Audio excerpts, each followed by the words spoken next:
നെറ്റ്ഫ്ലിക്സിലെ ഏറ്റവും പുതിയതായി വന്നിട്ടുള്ള ഒരു കൊറിയൻ ത്രില്ലർ സീരീസാണ് കർമ്മ. കർമ്മയുടെ ആദ്യ എപ്പിസോഡ് തുടങ്ങുന്നത് ദി അബോണ്ടൻ്റായി കിടപ്പുള്ള ബിൽഡിങ്ങിലാണ്. അതിനകത്ത് ഇടിച്ചൊരു പരുവമാക്കി കെട്ടിയിട്ടുള്ള ഒരുവൻ, അങ്ങനെ ചെയ്ത മറ്റൊരുവൻ അവിടെ മൊത്തം മണ്ണെണ്ണ ഒഴിച്ചിട്ട് ഒരു പന്തം കൊളുത്തി മുകളിൽ നിറഞ്ഞു കൊടുക്കുന്നു.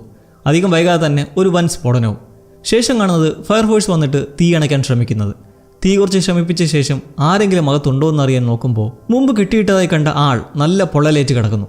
ശരീരത്തിൽ അനക്കമുണ്ട്, മരിച്ചിട്ടില്ല. ഉടൻ തന്നെ അയാളെ ആശുപത്രിയിലേക്ക് എത്തിച്ച് അടിയന്തര ചികിത്സ നടത്തിയിട്ട് അയാളെ ICUയിലേക്ക് മാറ്റി ഡോക്ടർമാർ വന്ന് പരിശോധിക്കുവാണ്. നല്ല രീതിയിൽ പൊള്ളിയതുകൊണ്ട് തന്നെ സ്കിൻ റീകൺസ്ട്രക്ഷൻ മൊത്തത്തിൽ ചെയ്യാൻ കഴിയില്ല. പുക ശ്വസിച്ചതുകൊണ്ട് പ്രശ്നങ്ങൾ വേറെ. ഇനി പഴയ പോലെ സംസാരിക്കാൻ ബുദ്ധിമുട്ടുമായിരിക്കും. മുമ്പ് കൊണ്ടുവന്നപ്പോൾ ക്രിട്ടിക്കലായിരുന്നുകൊണ്ട് ഇപ്പോൾ ഡീറ്റെയിൽസ് എഴുതിയെടുക്കുമ്പോൾ പേര് ജോയൽ, കുടുംബം ആരുമില്ല. ജോയൽ എന്ന പേര് എഴുതിയെടുക്കുമ്പോൾ ലേഡി ഡോക്ടർക്ക് ആ പേരും വിവരവും കേട്ട് എന്തോ ഒരു മാറ്റം, എന്തോ ഒരു നീരസം അവരുടെ മുഖത്ത് പ്രകടം. അവർ പതിയെ അവിടെ നിന്ന് ഇറങ്ങി പോകുമ്പോൾ നമ്മൾ പോകുന്നത് ഈ സംഭവം നടക്കുന്നതിന് 2 ആഴ്ച മുമ്പ്, 15 ദിവസങ്ങൾക്ക് മുൻപ്. ജോയൽ പണിയുണ്ടെങ്കിലും വല്ലപ്പോഴും പോകുന്ന മടിയനായ ഒരുവൻ, 24 മണിക്കൂറും സിഗരറ്റും വേപ്പിങ്ങും, മുറിവാടക 3 മാസം പെൻഡിങ്ങും, അതിനൊന്നും ഒരു വിലയും കൊടുക്കാത്ത ഒറ്റയാൻ ജീവിതം. പോരാത്തതിന് സ്റ്റോക്ക് മാർക്കറ്റ് വേറെ. 9 മോനെന്ന് സേവ് ചെയ്തിരിക്കുന്ന ഹൗസ് ഓണർ വിളിച്ചിട്ട് ഫോണും എടുക്കുന്നില്ല, മെസ്സേജിന് റീപ്ലേയുമില്ല. ഇന്നാണ് വാടക തരേണ്ട ദിവസമെന്ന് പറഞ്ഞാണ് അയാളിരിക്കുന്നത്. ചെറിയ ഗുളിയൊക്കെ കഴിഞ്ഞ് TVക്ക് മുന്നിൽ വന്നിരുന്ന് അയാളുടെ കോൾ വീണ്ടും വീണ്ടും കട്ട് ചെയ്തിരിക്കുമ്പോൾ ദേണ്ട അയാൾ വീട്ടിനകത്ത്. ഫോൺ എടുക്കാത്തതിന് ഒരു തൊഴി, 9 മോനെന്ന് സേവ് ചെയ്തിരിക്കുന്നതിന് ഇടി വേറെ. അങ്ങനെ ബോധം പോകുന്ന ജോയലിന് അത് തിരികെ വരുമ്പോൾ കാണുന്നതോ കിടത്തിയിട്ട് കിടത്തിയിരിക്കുന്നതിൻ്റെ കുറച്ച് അപ്പുറത്തായി അതേപോലെ കെട്ടിയിട്ട് ശരീരം കീറി മുറിച്ച് ഓരോ അവയവങ്ങൾ എടുക്കുന്ന വല്ലാത്ത കാഴ്ചയും. ഇവനിത് കണ്ട് ജീവന് വേണ്ടി നിലവിളിക്കുന്നതിലും വായടപ്പിച്ചിരിക്കുന്നത് കൊണ്ട് പുറത്തു വരുന്നില്ല. ഹൗസ് ഓണർ ഇത്തിരി ടെററാണെന്ന് മനസ്സിലാക്കാം. 1 മാസം സമയം തരും, അതിനുള്ളിൽ വാടക തീർത്തില്ലെങ്കിൽ നിന്റെ ഓർഗൻസ് വെച്ച് ജീവിക്കാൻ പോണത് വേറെ ആൾക്കാരായിരിക്കും. പോരാത്തതിന് അവൻ്റെ ഫോണിൽ 1 മാസത്തെ ടൈമറും വെച്ച് തലമൂടി തിരികെ റോഡിലേക്ക് എറിഞ്ഞേച്ചും പോകുന്നു, നമ്മൾ സ്ക്വിഡ് ഗെയിമിലെ പോലെ. ശരീരം മൊത്തം വേദനയുമായിട്ട് കരഞ്ഞുകൊണ്ട് നടക്കുന്ന ജോയൽ എന്ന കടക്കെണിയിൽ പെട്ടിരിക്കുന്നവൻ. ജോലി ഒരു വെയർഹൗസിലാണ്. ജോലിക്കാരുടെ കയ്യിൽ നിന്ന് അവരെ കടമെടുത്തിട്ടുണ്ട്. കൊടുത്തവൻ പാവമായതുകൊണ്ട് തന്നെ തരാമെന്ന് പറഞ്ഞില്ലേ, പൈസ കിട്ടട്ടെ എന്നൊഴിവാക്കാൻ വലിയ ബുദ്ധിമുട്ടൊന്നുമില്ല. കുറച്ച് പൈസ തടയാൻ അച്ഛനെ വിളിക്കുന്നതിൽ ഫോൺ എടുക്കാത്ത കേന്ദ്രയിൽ നടക്കുന്ന ജോയൽ കാണുന്നത് അവിടെ തന്നെയുള്ള മറ്റൊരു ഫീൽഡിലെ പുതിയ ജോലിക്കാരനെ പിരിച്ചുവിടുന്ന സൂപ്പർവൈസറുടെ രംഗം. കച്ചവടം കുറച്ച് മോശമാണെന്ന പേരിൽ പിരിച്ചുവിടാൻ നോക്കുമ്പോഴാട്ടെ ഞാനൊരു കൊറിയൻ ചൈനീസ് ആളായതുകൊണ്ടാണോ എന്ന് അയാളും. നാട്ടിലേക്ക് പൈസ അയക്കണം, സുഖമില്ലാത്തൊരു കുട്ടിയുണ്ട്. ഇതൊക്കെ പറഞ്ഞിട്ടും സൂപ്പർവൈസർക്ക് ngേഹെ. പിന്നെ ജോയൽ പൊടുന്നതിനെ കാണുന്നത് അവൻ കയ്യിൽ നിന്നൊരു കത്തിയെടുത്ത് സൂപ്പർവൈസറെ ഭീഷണിപ്പെടുത്തുന്നത്. ആളെന്തായാലും ടെററാണെന്ന് മനസ്സിലാക്കി പുറത്ത് ചുമ്മാ വന്നിരുന്ന വലിച്ചുകൊണ്ട് ഫോണിലെ കോൺടാക്ട്സ് ഒക്കെ ഒന്ന് എടുത്ത് നോക്കുവാണ്. ആരോട് കുറച്ച് പൈസ കടം ചോദിക്കുന്ന ഗദ്ഗതത്തിൽ. എനിക്കറിയാവുന്നവന്മാരെല്ലാം തെണ്ടികളാണോന്ന് പറഞ്ഞങ്ങനെ ഇരിക്കുമ്പോൾ കുറച്ചപ്പുറത്ത് മുന്നേ പിരിച്ചുവിട്ടവൻ നിന്ന് ഫോണിൽ സംസാരിക്കുവാണ്. അവൻ്റെ കയ്യിൽ ടാറ്റു ഒക്കെ കണ്ട് ചുമ്മാ ഗൂഗിൾ അടിച്ച് നോക്കുമ്പോൾ കാണാം ഒരു കൊറിയൻ ചൈനീസ് ട്രയഡിൻ്റെ പശ്ചാത്തലമാണത്. പ്രശ്നക്കാരാണ്, പകരം വീട്ടാൻ എന്ത് അക്രമവും കാട്ടുന്ന ടെറർ ടീംസാണ്. ഒടുവിൽ അപ്പൻ്റെ കോൾ ഇങ്ങോട്ടേക്ക് വരുന്നത് കണ്ട് ഉടനെ എടുത്തിട്ട് നാശം പിടിക്കാൻ നിങ്ങൾ എവിടെ പോയി കിടക്കുമായിരുന്നു, എനിക്ക് കുറച്ച് പൈസ വേണം എന്ന് തുടങ്ങുന്നതിലും മറുപക്കൽ വേറെ ആരുമാണ്. ആശുപത്രിയിൽ നിന്ന് വിളിക്കുകയാണ്, അർജൻറ്റായി വേണമെന്നും പറഞ്ഞുകൊണ്ട്. കിളവൻ എന്തോ സംഭവിച്ചിട്ടുണ്ടെന്ന് മനസ്സിലായി കുറച്ച് യാത്ര ചെയ്ത് ആശുപത്രിയിലെത്തി ഡാഡിയെ തിരികെ എത്തുമ്പോൾ അയാൾ മയക്കത്തിലാണ്. കയ്യിലൊരു കെട്ടും. സംഭവം ആക്സിഡൻ്റാണ്. അബദ്ധത്തിൽ ഒരു വണ്ടിയുടെ മുന്നിൽപ്പെട്ടു, അത് തട്ടിയിട്ടു. കാര്യമായിട്ടൊന്നും സംഭവിച്ചിട്ടില്ല. ഇടിച്ചിട്ടവൻ അവിടെ തന്നെ ഉണ്ട്. ജോയൽ വരാൻ കാത്തു നിന്നതാണ്. അയാൾ ചെറിയ പരങ്ങളോടെ പുറത്തേക്ക് വിളിച്ചുകൊണ്ടുപോയി കാറിൻ്റെ മുന്നിലേക്ക് അറിയാതെ ചാടിയതും പെട്ടെന്ന് ചവിട്ടിയതുകൊണ്ട് വലിയ പ്രശ്നമൊന്നും ഉണ്ടായാലും നിൽക്കേ ജോയലിൻ്റെ കണ്ണുടക്കുന്നത് അയാളുടെ കാറിലേക്ക്. റേഞ്ച് റോവർ സ്പോർട്ട് ഓട്ടോബയോഗ്രഫിയാണ്. ആൾ നല്ല ചിക്കിലുള്ള കൂട്ടത്തിലാണെന്ന് മനസ്സിലായിട്ടുണ്ട്. പുള്ളിയാണ് ഈ തലവേദന ഒഴിവാക്കാനും നിൽക്കുവാണ്. ജോയൽ ഇതോടെ കണ്ടില്ലേ വണ്ടി നല്ലോണം ചളങ്ങിയിട്ടുണ്ട്, അപ്പോൾ നല്ല ഇടി അടിച്ചേക്കണേ എന്നൊക്കെ സീൻ ഇറക്കുന്നതിലും അയാൾ തരാൻ മാറ്റി വെച്ചിരുന്ന തുക എടുത്താൻ കൊടുക്കുവാണ്. 50,000 രൂപ. ജോയലിന് സന്തോഷം. അധികമൊന്നും മിണ്ടാതെ ഒരു കോംപ്രമൈസ് എന്ന പോലെ പോയി അകത്ത് ഡാഡിക്കടുത്തേക്ക് ചെല്ലുമ്പോൾ അത് 30,000 ആയിരിക്കുന്നു. എനിക്കറിയാവുന്ന ആളാണ്, പൈസയ്ക്ക് ബുദ്ധിമുട്ടുള്ളതുകൊണ്ട് ഇത്രേ തന്നുള്ളൂ, സാരമില്ലെന്നും പറഞ്ഞത് കൊടുത്തങ്ങനെ സംസാരിക്കവേ ജോയലിൻ്റെ മുഖത്തെ പാട് കണ്ട് ഇനി വീണ്ടും തല്ലുപിടിക്കാൻ പോയാ നിന്നെയും കൊല്ലും ഞാനും ചാവുമെന്ന് പറയുന്ന ഡാഡി അവനെ വീട്ടിൽ പോയി തുണിയും ബ്രഷും ഒക്കെ എടുത്തുകൊണ്ട് വരാൻ വിടാൻ നേരം ജോയലിന് ആ പൈസയും കൂടി വേണം. അത്യാവശ്യമാണ്, തിരിച്ചു തരാമെന്നൊക്കെ പറയുന്നതിലും ഡാഡി കൊടുക്കുന്നില്ല. ഇതിനിടയ്ക്ക് അവിടേക്ക് കുറച്ച് സാധനങ്ങളുമായി വരുന്നൊരു സ്ത്രീ, ഡാഡിയുടെ പുതിയൊരു സുഹൃത്താണ്, ഗേൾ ഫ്രണ്ട്. അവർ വന്ന് കരഞ്ഞ് മെഴുകുന്നത് കാണുന്ന ജോയലിന് അടുത്ത കലി. ആഹാ, ഞാൻ വാടക പോലും കൊടുക്കാൻ പറ്റാതെ കിടന്ന് ഓടുന്നു, നിങ്ങളുടെ പുതിയ കാമുകിയായിട്ട് സൂയിക്കുകയാണല്ലേ, കൊള്ളാം, ബാക്കി ഞാൻ പോയിട്ട് വരട്ടെ എന്നങ്ങനെ ജോയൽ പുറത്തേക്ക് ഇറങ്ങി വരുമ്പോൾ ഇടിച്ചവൻ പോയിട്ടില്ല. അവരെന്തായെന്നറിയാൻ നിൽക്കുവാണ്. അടുത്ത് ചെന്ന് സംസാരിച്ച് എന്തെങ്കിലും ഒരു വക കിട്ടാൻ നോക്കി അവസാനം അയാൾക്ക് ഇത്തിരി മദ്യത്തിൻ്റെ സ്മെല്ലടിക്കുന്നത് വഴി മദ്യപിച്ച വണ്ടി ഓടിച്ച കാര്യം പോലീസിനോട് പറയുന്നില്ല, നമുക്കിത് എവിടെ വെച്ച് തീർക്കാം, ഒരു 30 കൂടി ആവശ്യപ്പെടുന്നതോടെ നല്ല നീരസത്തിലാണെങ്കിലും വേറെ വഴിയില്ലാതെ അയാളത് കൊടുക്കുന്നു. അങ്ങനെ വീട്ടിലെത്തി ഡാഡിയെ വിളിച്ച് ഡോറിൻ്റെ പാസ്കോഡ് ചോദിച്ച് തുറന്നു കയറി അവിടുന്ന് തുണിമണി സാമാനങ്ങളൊക്കെ എടുക്കുന്നു. കറങ്ങി നടക്കുമ്പോൾ കാണാം ഒരു പുതിയ റോളക്സ് വാച്ച്. അതും മുക്കി പെട്ടി തുറന്ന് അതിലിരിക്കുന്ന സേവിങ്സും കീശയിലാക്കിയ ശേഷം ദൃഷ്ടിയിലെത്തുന്ന ഒരു പേപ്പർ, ലൈഫ് ഇൻഷുറൻസ് ആണ്. അപകടത്തിൽപ്പെട്ടോ അസുഖം മൂലമോ മരണപ്പെട്ടാൽ അവകാശിക്ക് ഉടൻ തന്നെ 5 കോടി രൂപ. ഒരു 1.5 പേപ്പർ തന്നെ. ജോയൽ ഇപ്പോൾ ചിന്തിക്കുന്നത് 1 മാസത്തിനുള്ളിൽ എന്തേലും വഴി കണ്ടെത്തിയില്ലേ തീർന്നത് തന്നെ. 5 കോടി കിട്ടിയാൽ പിന്നെ സകല പ്രശ്നങ്ങളും തീരും. പക്ഷേ കിളവൻ ചാവുന്നതിനെ നോക്കി സമയം കളയാൻ പറ്റില്ല. അങ്ങനെ നോക്കിയിരുന്ന ആദ്യം തീരുന്ന അയാളുടെ മോഹൻ തന്നെയായിരിക്കും. ഇങ്ങനെ ചിന്തിച്ച് കിടക്കെ ഇതിനിടയ്ക്ക് എവിടെ നിന്നോ വരുന്നൊരു വള്ളി. 3 ചെക്കന്മാർ സിഗരറ്റ് ചോദിച്ച് നിൽക്കുന്നത് കണ്ട് വേണമെങ്കിൽ പോയി കാശ് കൊടുത്ത് മേടിക്കടാന്ന് പറയുന്ന പാടെ അവന്മാരും തിരിച്ച് തോട്ടയിടുവാണ്. സ്കെച്ച് ചെയ്ത് പോകുന്നവന്മാരോ ആളൊഴിഞ്ഞൊരു വഴിയിൽ വെച്ച് ചാടി വീണ് സിഗരറ്റും വേപ്പും അടിച്ചുകൊണ്ട് പോകുന്നു. റോളക്സ് വാച്ച് കണ്ട് അതെടുക്കാൻ എക്സ്ട്രാ തൊഴി കൊടുക്കുന്നതിലും ജോയൽ അതെടുക്കരുന്ന് കിടക്കുന്നത് കണ്ട് കുറെ ചവിട്ട് കൊടുത്തിട്ട് അവന്മാർ ഓടിപ്പോകുന്നു. സ്വന്തം അച്ഛൻ്റെ വീട്ടിൽ നിന്ന് മോഷണം നടത്തിയവരുന്നതിനെ മോഷ്ടിച്ച് ചാമ്പുന്ന അവസ്ഥ. കർമ്മ. ബോധം തിരികെ വരുമ്പോൾ ജോയൽ ആശുപത്രി കിടക്കയിലാണ്. ഹൗസ് ഓണർ ഗ്രൈൻഡർ ഉപയോഗിച്ച് പള്ള കീറി മുറിക്കുന്ന ഒരു മാരക സ്വപ്നം കണ്ട് ഞെട്ടി എണീക്കുമ്പോഴാകട്ടെ തൊട്ടപ്പുറത്ത് ഡാഡി പോലീസുമായി തർക്കത്തിലാണ്. ഇടിച്ചവരെ കണ്ടുപിടിക്കാത്തതിനും സെക്യൂരിറ്റി ക്യാമറ വയ്ക്കാതെ നികുതി പണം പിടിച്ച് പിന്നെ എന്തു ചെയ്യുകയാണെന്നെല്ലാം ചോദിച്ചുകൊണ്ട്. രാജ്യത്തെ മൊത്തം തെരുവീതികളിലും ക്യാമറ വയ്ക്കാൻ ബഡ്ജറ്റില്ലെന്നും അത് പൊതുവെ ആളൊഴിഞ്ഞൊരു സ്ഥലമായിരുന്നെന്നും പൊളൈറ്റായി സംസാരിച്ച് ഓഫീസർ പോകാൻ ഇറങ്ങുന്നതിന് മുന്നേ തന്നെ ജോയിൽ ഇറങ്ങുന്നു. കാരണം അവന് കിടക്കാൻ പറ്റുന്നില്ല. വാടക കൊടുക്കേണ്ട അവസാന ദിവസത്തിലേക്കുള്ള ദൂരം കുറഞ്ഞു വരുവാണ്. പുറത്തിറങ്ങി വീണ്ടും ചിന്തിക്കാമെന്ന് വെച്ചാൽ കയ്യിലിരുന്ന് സിഗരറ്റും വേപ്പുമെല്ലാം അവന്മാർ കൊണ്ടുപോയി. പക്ഷേ പോലീസ് പറഞ്ഞൊരു കാര്യം, അത് ജോയലിന് സ്ട്രൈക്ക് ആയിട്ടുണ്ട്. എല്ലാ തെരുവീതികളിലും CCTV ഉണ്ടാകില്ല എന്ന കാര്യം. രാത്രി സ്വന്തം വീട്ടിലെത്തി ആ ഇൻഷുറൻസ് പേപ്പേഴ്സ് എല്ലാം വായിച്ചു നോക്കിയിട്ട് വിളിക്കുന്നത് ആ സൂപ്പർവൈസറെയാണ്. ഉദ്ദേശം കത്തിവെച്ച് ഭീഷണിപ്പെടുത്തിയായി കണ്ട ആളുടെ ഡീറ്റെയിൽസ് മേടിക്കുക. ആദ്യം കുറച്ച് സംശയിക്കുന്നതിലും എന്തായാലും അഡ്രസ്സ് പറഞ്ഞു കൊടുത്തിരിക്കുകയാണ്. കൈവശമുണ്ടായിരുന്ന ഒരു റെക്കോർഡ് റൂം എടുത്ത് ജോയൽ എത്തുന്നത് പൊളിഞ്ഞ വണ്ടികളെല്ലാം ഡംപ് ചെയ്തിരിക്കുന്ന ഒരു ഗോഡൌണിൽ. അതിനിടയിലായി കൂടിയിരുന്ന് എന്തൊക്കെയോ ചുട്ടു നിന്ന് സൊറ പറയുന്ന 4-5 പേരും. പിറകിലെത്തിയിരിക്കുകയാണ് ജോയൽ തിരികെ എത്തിയിരിക്കുന്ന അയാൾ, ജാങ്കോ. ആള് ടെററാണ്. വണ്ടി വിൽക്കാൻ വന്നതല്ലെങ്കിൽ സ്ഥലം പിടന്ന് നിൽക്കുന്നത് കണ്ട് ജോയൽ നമ്മൾ ഒരുമിച്ച് ജോലി ചെയ്തിട്ടുണ്ടെന്ന് പറയുകയാണ്. വന്നതിൻ്റെ ഉദ്ദേശം അവിടെ വെച്ച് സാമ്പത്തിക പ്രശ്നത്തിലാണെന്ന് പറയുന്നത് കേട്ടായിരുന്നു. നല്ല കാശ് കിട്ടുന്ന ഒരു പണി പറയാൻ വന്നതാണ്. എത്ര കിട്ടും? 70 ലക്ഷം. പണിയോ? ഒരാളെ കൊല്ലണം. ജാങ്കോയ്ക്ക് ഇത് കേട്ട് വലിയ അത്ഭുതമൊന്നുമില്ല. അയാൾ ആരെയാണ് തീർക്കേണ്ടത് ചോദിക്കുവാണ്. എൻ്റെ ഡേഡിന്ന് ജോയലും. അങ്ങനെ അവർ പ്ലാൻ ചെയ്യുന്നത് പള്ളിയിൽ പോയി വരുന്ന സമയം തീർക്കാനാണ്. എല്ലാ വെള്ളിയാഴ്ചയും പള്ളിയിൽ പോകും. വീടിനടുത്തുള്ള ഒരു ഇടനാഴിയുണ്ട്, അവിടെ വെച്ച് പണിഞ്ഞേക്കണം. കാരണം അവിടെ ക്യാമറയൊന്നുമില്ല. പക്ഷേ ഒരു കാരണവശാലും കൊലയാണെന്ന് തോന്നരുത്, അപകടമെന്ന് തോന്നിക്കുന്ന തരത്തിലായിരിക്കണം. അല്ലെങ്കിൽ ഏറ്റവും ആദ്യം പോലീസുകാർ സംശയിക്കുന്നത് തന്നെയായിരിക്കുമെന്ന് ജോയൽ പറഞ്ഞിട്ട് ഇൻഷുറൻസിൻ്റെ കാര്യം ധരിപ്പിക്കുന്നു. 2 കോടി കിട്ടും, 70 നിനക്ക്. കാര്യം കഴിഞ്ഞാൽ അതുമായി തിരിച്ച് നാട്ടിലേക്ക് പോകാമെന്നുള്ള സംസാരം കേട്ട് ഞാനെങ്ങനെ നിന്നെ വിശ്വസിക്കുമെന്ന് ജാങ്കോ. ഈ പറഞ്ഞത് അത്രയും ജോയൽ ആ റെക്കോർഡറിൽ റെക്കോർഡ് ചെയ്തിരുന്നു. അതെടുത്ത് അയാൾക്ക് കൊടുത്തിട്ട് ഇതാണ് വിശ്വാസമെന്ന് പറയുന്നെങ്കിലും സ്വന്തം അച്ഛനെ നീ കൊല്ലാൻ നോക്കുവാണോ എന്ന് ജാങ്കോ. എന്താ, എന്തെങ്കിലും പ്രശ്നമുണ്ടോ? ഇല്ല, നല്ലതാ. അങ്ങനെ പദ്ധതി ഓക്കെ ആയി നടപ്പാക്കുന്നതിൻ്റെ തലേ ദിവസം സ്റ്റിച്ച് അടിക്കാൻ ആശുപത്രിയിലെത്തി തിരിക്കാൻ നേരം കാണാം അവിടെ ഇരിക്കുന്നു ജാങ്കോ. പുറത്തു വന്നിരുന്നത് പരസ്പര ബന്ധമില്ലാത്ത പോലെ. നിനക്കെന്താ വട്ടാണോ? എന്തിനാ ഇങ്ങോട്ട് വന്നത്? ആരെങ്കിലും കണ്ടാ പ്രശ്നമാണ്. ഞാനിവിടെ ഉണ്ടാവുന്ന എങ്ങനെ അറിയാം എന്നൊക്കെ പറഞ്ഞ് നിൽക്കവേ ജാങ്കോ പറയുന്നത് 5 കോടി. അതാണ് ഇൻഷുറൻസ് തുകയെന്ന് അയാൾ അറിഞ്ഞു കഴിഞ്ഞു. തനിക്കറിയാവുന്ന പലരും ഈ ചുറ്റുവട്ടത്തുണ്ടെന്നും അതുവഴി പലതും അറിയുമെന്നും പറഞ്ഞിട്ട് ജാങ്കോ ആവശ്യപ്പെടുന്നത് 1.5 കോടി. 70 നേരത്തെ എല്ലാം പറഞ്ഞ് സെറ്റാക്കിയതല്ലേ, പിന്നെ ഇപ്പോൾ എന്താണെന്നൊക്കെ ദേഷ്യം കടിച്ചു പിടിച്ച് ജോയലും. പരസ്പരം വിശ്വാസമില്ലെങ്കിൽ ഒന്നും ശരിയാവില്ലെന്ന് സംസാരിച്ചങ്ങനെ ആ ഡീലിലെത്തുന്നു. എന്തേലും ഉടായ്പ് കാണിച്ചാൽ പ്രശ്നമാകുമെന്നുള്ള ജാങ്കോയുടെ ഒരു താക്കീതും. അടുത്ത ദിവസം വൈകുന്നേരം 6 മണിക്ക് ഒരു റെസ്റ്റോറൻറ്റിലിരുന്ന് രാത്രിയിലേക്ക് 2 പേർക്കുള്ള ഹോട്ടൽ റൂം ബുക്ക് ചെയ്യുന്നത് മറ്റൊന്നിനുമല്ല. ഈ രാത്രി ജോയലും മറ്റൊരാളും ഒരുമിച്ച് ഇവിടേക്ക് ഉണ്ടായിരുന്നു എന്നൊരു സിറ്റുവേഷൻ വരുത്താനാണ്. കാരണം അഥവാ എന്തെങ്കിലും അന്വേഷണം ഉണ്ടായാൽ ഡീൽ ചെയ്യാൻ ജാങ്കോയുടെ പ്ലാനാണ്. കൂടെ കൂട്ടാൻ ജോയൽ അവൻ്റെ ഒരു ചങ്ങാതിയെ വിളിച്ച് റെസ്റ്റോറൻറ്റിലിരുന്ന് കഴിച്ചിട്ട് ഹോട്ടലിലേക്ക് പോകാൻ ഒരുങ്ങുന്നതിലും അയാൾക്കൊരു ഫോൺ കോൾ വന്ന് ഭാര്യയ്ക്ക് സുഖമില്ലെന്നും ഒറ്റയ്ക്കാണെന്നും പറഞ്ഞ് നിർബന്ധത്തിന് വഴങ്ങാതെ സ്ഥലം വിടുന്നു.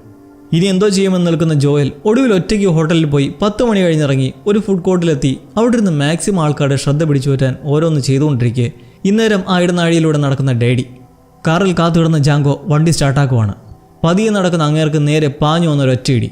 പുറത്തിറങ്ങി വന്ന് മരിച്ചെന്ന് ഉറപ്പുവരുത്തി നിൽക്കുമ്പോൾ ജാങ്കോയുടെ ഫോൺ കോളും കാത്തിരിക്കുന്ന ജോയൽ കടയിൽ നിന്നിറങ്ങി തിരിച്ച് വീട്ടിൽ പോയി കിടക്കുമ്പോഴോ വരുന്നത് ഹൗസ് ഓണറുടെ ഫോൺ കോൾ, വാടകയുടെ കാര്യം ഓർമ്മിപ്പിച്ചുകൊണ്ട്. അങ്ങനെ അടുത്ത ദിവസം ജോലി സ്ഥലത്തിരുന്ന് നോക്കുവാണ് ആ സ്ഥലത്ത് ഏതെങ്കിലും അപകടമരണം റിപ്പോർട്ട് ചെയ്തിട്ടുണ്ടോയെന്ന്.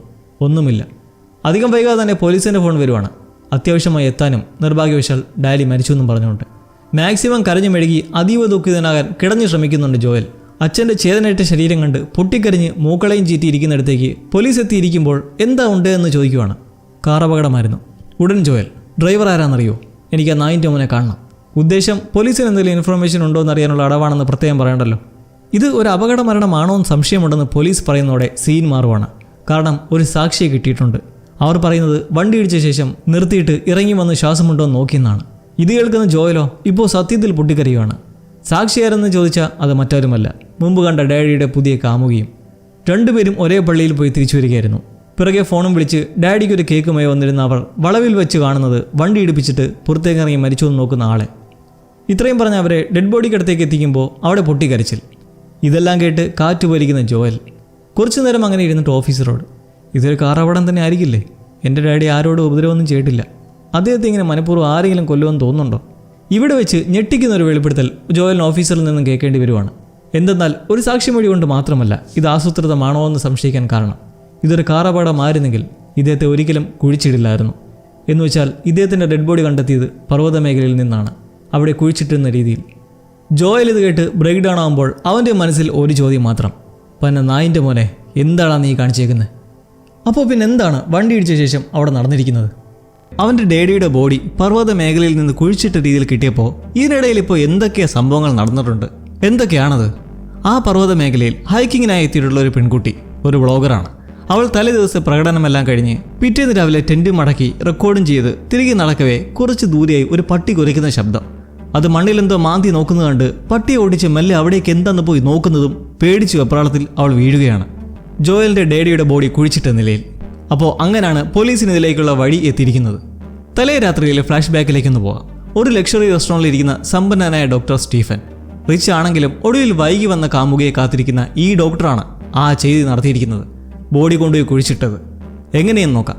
അധികം വൈകാതെ തന്നെ സ്റ്റീഫന്റെ കാമുകി സേറ എത്തി ഒന്നിച്ച് അനുരാഗം പങ്കുവെച്ച് തിരിച്ചിറങ്ങാൻ നേരം അവൾക്ക് ഈ രാത്രി കുറച്ചു നേരം ഒരുമിച്ച് കൂടിയാലോ എന്നൊരു പ്ലാൻ. വീക്കെൻഡ് ആയതുകൊണ്ട് റൂം കിട്ടാൻ പാടന്ന് നിൽക്കുന്ന സ്റ്റീഫനോട് എനിക്കറിയാവുന്ന ഒരു സ്ഥലമുണ്ടെന്ന് പറഞ്ഞ് സേറ കൊണ്ടുപോകുന്നത് മലഞ്ചെരുവിനടുത്തുള്ള ഒരു മനോഹര ഹോട്ടലിലേക്ക്.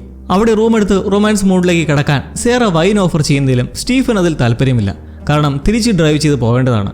കുടിച്ചാൽ പിന്നെ അടുത്ത ദിവസമേ പോകാൻ പറ്റത്തുള്ളൂ എന്നൊക്കെ നിൽക്കുന്നതിലും സേറയുടെ കിസ്സിൽ തീരുമാനം മാറ്റി കുറച്ച് വൈനും കുടിച്ച് റൊമാൻസിൽ ഏർപ്പെട്ട് കിടന്നങ്ങനെ മിഡ് നൈറ്റിൽ കാണാം സേറയ്ക്കൊരു ഫോൺ കോൾ. തന്റെ സുഹൃത്തിന്റെ അച്ഛൻ പെട്ടെന്ന് മരിച്ചെന്നും ഉടനെ അവിടേക്ക് എത്തണമെന്നും മൂഡോട്ടായി നിൽക്കുന്നത് കണ്ട് അവൻ മദ്യപിച്ചിട്ടുള്ളത് കൊണ്ട് തന്നെ ഒരു ടാക്സി വിളിക്കാമെന്ന് പറയുന്നതും സേറ പെട്ടെന്ന് പിണങ്ങിയ പോലെ ഞാൻ തനിയെ പോയിക്കൊള്ളാൻ നടക്കുന്നത് കണ്ട് സ്റ്റീഫൻ താൻ തന്നെ കൊണ്ടുവിടാന്നങ്ങനെ ഇരുവരും കാറിൽ യാത്ര തിരിക്കുന്നു. ഹോട്ടലിൽ നിന്നും ചെക്കൗട്ട് ചെയ്തിട്ട് പാതിരാത്രിയായതുകൊണ്ട് തന്നെ സ്റ്റീഫന് നല്ല ഉറക്കക്ഷീണമുണ്ട്. ഇരുന്ന് കോട്ടുവായി ഇടുന്നത് കണ്ട് സേറ സംസാരിച്ച് ഉറക്കം മാറ്റാൻ ഒരു കിസ്സൊക്കെ ചെയ്തുകൊണ്ടിരിക്കെ പെട്ടെന്ന് വഴിയിൽ ആരും ഇടിച്ചിട്ട പോലെ കണ്ണാടി പൊട്ടി സഡൻ ബ്രേക്ക് ഇട്ട് നിർത്തുന്നു. രണ്ടുപേരും പേടിച്ച് ഉറങ്ങലിച്ച് വണ്ടിയിലിരുന്ന് കൊണ്ട് എന്താ അത് മാനാണോ ഏതോ ആളാണെന്ന് തോന്നുന്നു എന്നൊക്കെ പറഞ്ഞിട്ട് സ്റ്റീഫൻ ഇറങ്ങി നോക്കുന്നതും റോഡിൽ അനക്കമില്ലാതെ കിടക്കുന്ന ഒരാൾ. ഓടിച്ചെന്ന് പൾസും ബ്രീത്തും നോക്കുമ്പോൾ അനക്കമില്ല, മരിച്ചു. അത് വേറെ ആരുമല്ല, ജോയലിന്റെ ഡാഡിയാണ്. ഉടനെ പോലീസിനെ വിളിക്കാനൊരുങ്ങുന്ന സേറയെ തടുക്കുന്നതിന് കാരണം മറ്റൊന്നുമില്ല, മദ്യപിച്ചിട്ടാണ് വണ്ടി ഓടിച്ചിട്ടുള്ളത്. അതുകൊണ്ട് തന്നെ ജയിലിൽ പോകാൻ വേറെ കാരണമൊന്നും വേണ്ട. ഇതിനെല്ലാത്തിനും കാരണം നീയാന്ന് പറഞ്ഞവൻ സേറയെ ശകാരിച്ചു നിൽക്കെ ദൂരെ നിന്നൊരു കാർ വരുന്നത് കണ്ട് പെട്ടെന്ന് തന്നെ ബോഡി കാറിന്റെ സൈഡിലേക്ക് മറവ് ചെയ്ത് നിൽക്കവേ വിചാരിച്ച പോലെ തന്നെ വണ്ടി നിർത്തി എന്താ കാര്യമെന്ന് തിരക്കുവാണ്. ഒരു കപ്പിൾസാണ് കാറിൽ.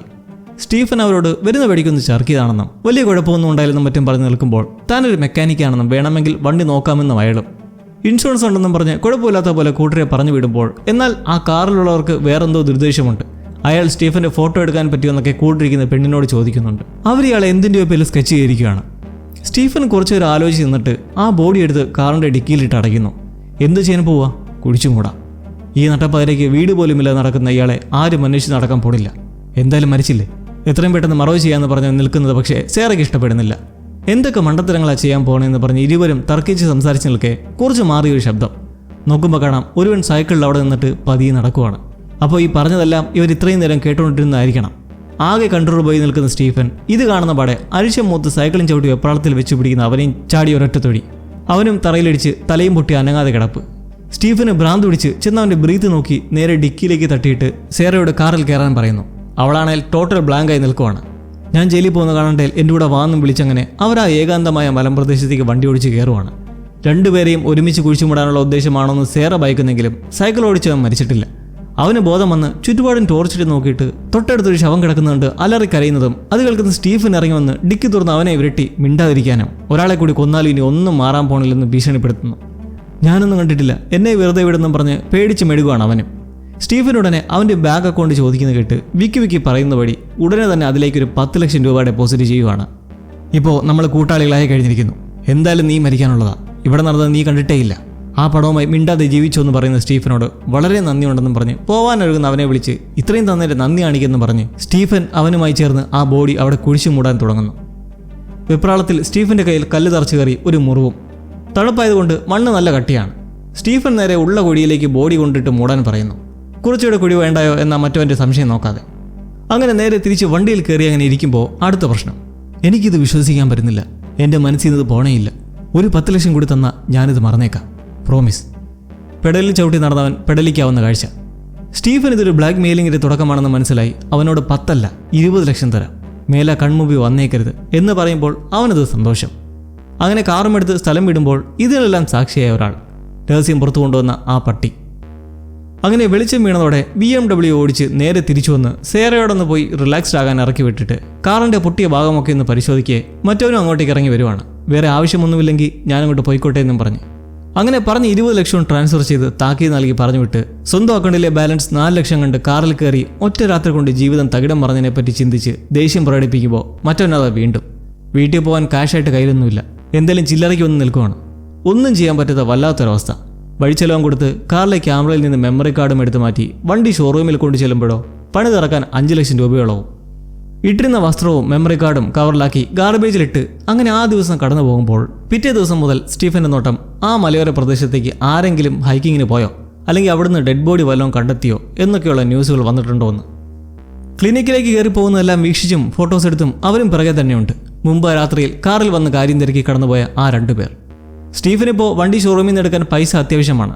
കയ്യിലുള്ളതെല്ലാം ഒറ്റ ദിവസം കൊണ്ട് കാലിയായതുകൊണ്ട് സേറയോട് തൽക്കാലത്തേക്ക് കുറച്ച് പൈസ ഒന്ന് സഹായിക്കാൻ മെസ്സേജുകൾ അയക്കുന്നതിലും റീപ്ലൈ ഇല്ല. ഒടുവിൽ അവൾ തിരിച്ചു വിളിച്ച് വേറെ കുറച്ച് പണി ഉണ്ടായിരുന്നുവെന്നും പൈസ ഒപ്പിച്ച് തരാൻ നോക്കാമെന്നൊക്കെ പറഞ്ഞ് ഫോൺ വയ്ക്കുന്നതിന് മുന്നേ സ്റ്റീഫൻ്റെ ഒരു നിർദ്ദേശം കൂടി. കുറച്ച് നാളത്തേക്ക് നമുക്കിനി ഫോണിൽ ഒന്നിൽ സംസാരം വേണ്ട, അകന്ന് നിൽക്കുന്നതായിരിക്കും നല്ലത്. എന്നാൽ സ്റ്റീഫൻ്റെ മനസ്സിലിരിപ്പ് ഈ തരാൻ പോകുന്ന പണം മൊത്തത്തിൽ എന്തായാലും തിരിച്ചു കൊടുക്കാൻ പോകുന്നില്ല.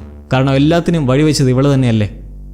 കയ്യിലെ മുറിവ് പഴുത്ത് തന്നെ നിൽക്കുന്നതുകൊണ്ട് നഴ്സിനോട് കുറച്ച് നേരത്തേക്ക് ആരെയും പുറത്തു വിടണ്ടെന്ന് പറഞ്ഞ് റൂമിൽ പോയി മുറിവിൻ്റെ കെട്ടഴിച്ച് മരുന്ന് വയ്ക്കുമ്പോൾ ജീവൻ പോകുന്ന വേനയാണ്.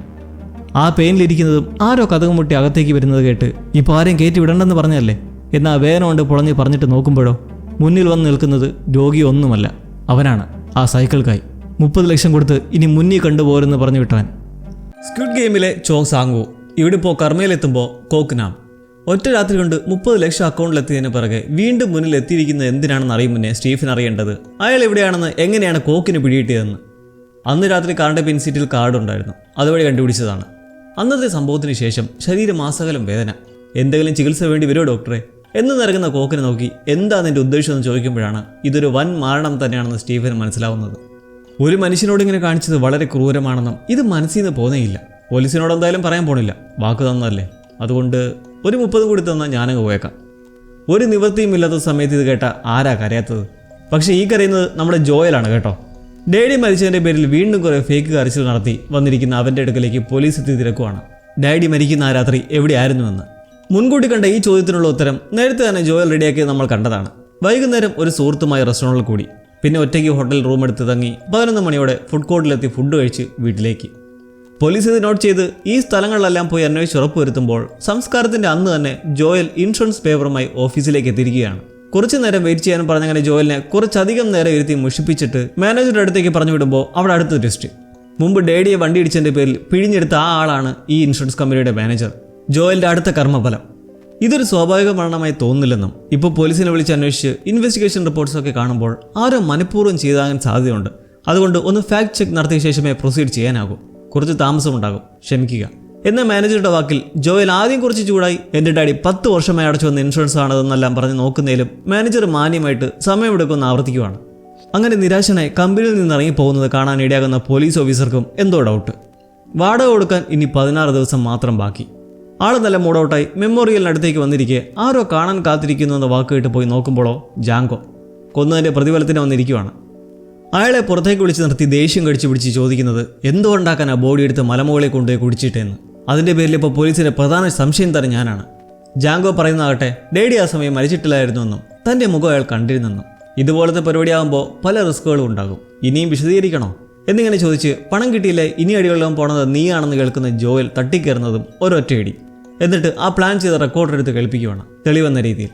എന്നിട്ട് അധികം വൈകാതെ നാട്ടിലേക്ക് പോകണമെന്നും ഈ ആഴ്ച തന്നെ പൈസ കിട്ടണമെന്നും പറഞ്ഞ് പോകുന്നതെല്ലാം മഫ്തിയിലിരുന്ന് ആ പോലീസ് ഓഫീസർ വീക്ഷിക്കുന്നുണ്ട്. അയാൾ ജാങ്കോയെ പിന്തുടർന്ന് അവർ താമസിക്കുന്ന ഗോഡൌണിലെത്തി പാത്തും പമ്മിയും നിന്ന് ജാങ്കോയുടെ കിടപ്പുമുറി കണ്ടെത്തി മെല്ലെ അതിൽ കയറി പരതി ആ റെക്കോർഡർ കൈക്കലാക്കുന്നു. ജാങ്കോയ്ക്ക് എന്തോ സംശയം തോന്നി വന്ന് കയറുമ്പോഴേക്കും അയാൾ പുറത്തിറങ്ങി മറുവശത്തെത്തി കഴിഞ്ഞു. എന്നാലും ജാങ്കോയുടെ കയ്യിൽ നിന്ന് ഓഫീസർക്ക് വഴുതി പോകാനായിട്ടില്ല. ബ്ലാവി നടക്കുന്ന കണ്ട് ജാങ്കോ വിളിച്ച് ബീഡിക്ക് തീപ്പെട്ടി ചോദിച്ച ശേഷം ഈ സമയത്ത് ഇവിടെ എന്താ കാര്യമെന്ന് ചോദിക്കുമ്പോൾ പഴയ വണ്ടി നോക്കാൻ വന്നതാണെന്ന് ബ്ലാവി നിന്ന് പോകുന്നതിന് പിറകെ വിളിച്ച് ഒന്ന് ബലം പിടിച്ച് നിർത്തി നോക്കുമ്പോൾ കയ്യിലെ റെക്കോർഡർ. പെട്ടു എന്ന് മനസ്സിലാക്കി ഓടാൻ ഭാവിക്കുന്ന ഓഫീസറെ പിടിച്ച് അവിടെ കിടന്നൊരു വല വെച്ച് കുരുക്കി പിടിച്ച് വകവരുത്തി തപ്പുമ്പോഴാണ് അയാൾ പോലീസാണെന്ന് ID കാർഡ് ജാങ്കോയും കാണുന്നത്. ചുറ്റും നോക്കുമ്പോൾ സൂക്ഷ്മം പോലെ അങ്ങോട്ടേക്ക് തന്നെ നോക്കി നിൽക്കുന്ന സെക്യൂരിറ്റി ക്യാമറയും. മുഷിഞ്ഞ് വീട്ടിലേക്ക് കയറുന്ന ജോയലിന് വരുന്നത് ഇയാളുടെ മെസ്സേജ്. മരിച്ചു കിടക്കുന്ന ഓഫീസറുടെയും അയാളുടെ ID ഫോട്ടോ. പിറകെ തന്നെ വിളിക്കുന്ന ജാങ്കോ റെക്കോർഡർ കൊണ്ടുപോകാൻ ശ്രമിച്ചതും തുടർന്ന് കൊല്ലേണ്ടി വന്നതിനെക്കുറിച്ച് അറിയിക്കുമ്പോൾ പോലീസിനെ കൊന്നിട്ട് തനിക്കെന്താ ഭ്രാന്താണെന്ന് വിറച്ചു കറിയുന്ന ജോയലിനോട് ജാങ്കോയുടെ പുതിയ പ്ലാൻ. ഇനി എന്തായാലും ഇവിടെ തുടരാൻ പറ്റില്ല, നാളെ തന്നെ നാട്ടിലേക്ക് പോകണം, അതിന് മുന്നേ ക്യാഷ് ഇട്ടില്ലെങ്കിൽ നിന്നെ കൊല്ലാനും മടിക്കില്ല. ഇതോടുകൂടി അവശേഷിച്ച സമാധാനം കൂടി പോയ ജോയൽ കുറെ കിടന്ന് ഭ്രാന്ത് നടത്തിയ ശേഷം പുതുതായി മേടിച്ച ചുറ്റിയിൽ വെച്ച് അവനും പ്ലാൻ ചെയ്യുവാണ്. ഇനി മേലും കീഴും നോക്കാനില്ലെന്ന മട്ടിൽ. ഒരു 30 ലക്ഷം കൂടി തന്നാൽ ഞാനങ്ങ് പോയേക്കാം. കോക്ക് ഇത് പറയുന്നത് കേൾക്കുന്ന സ്റ്റീഫന് ഞെട്ടൽ.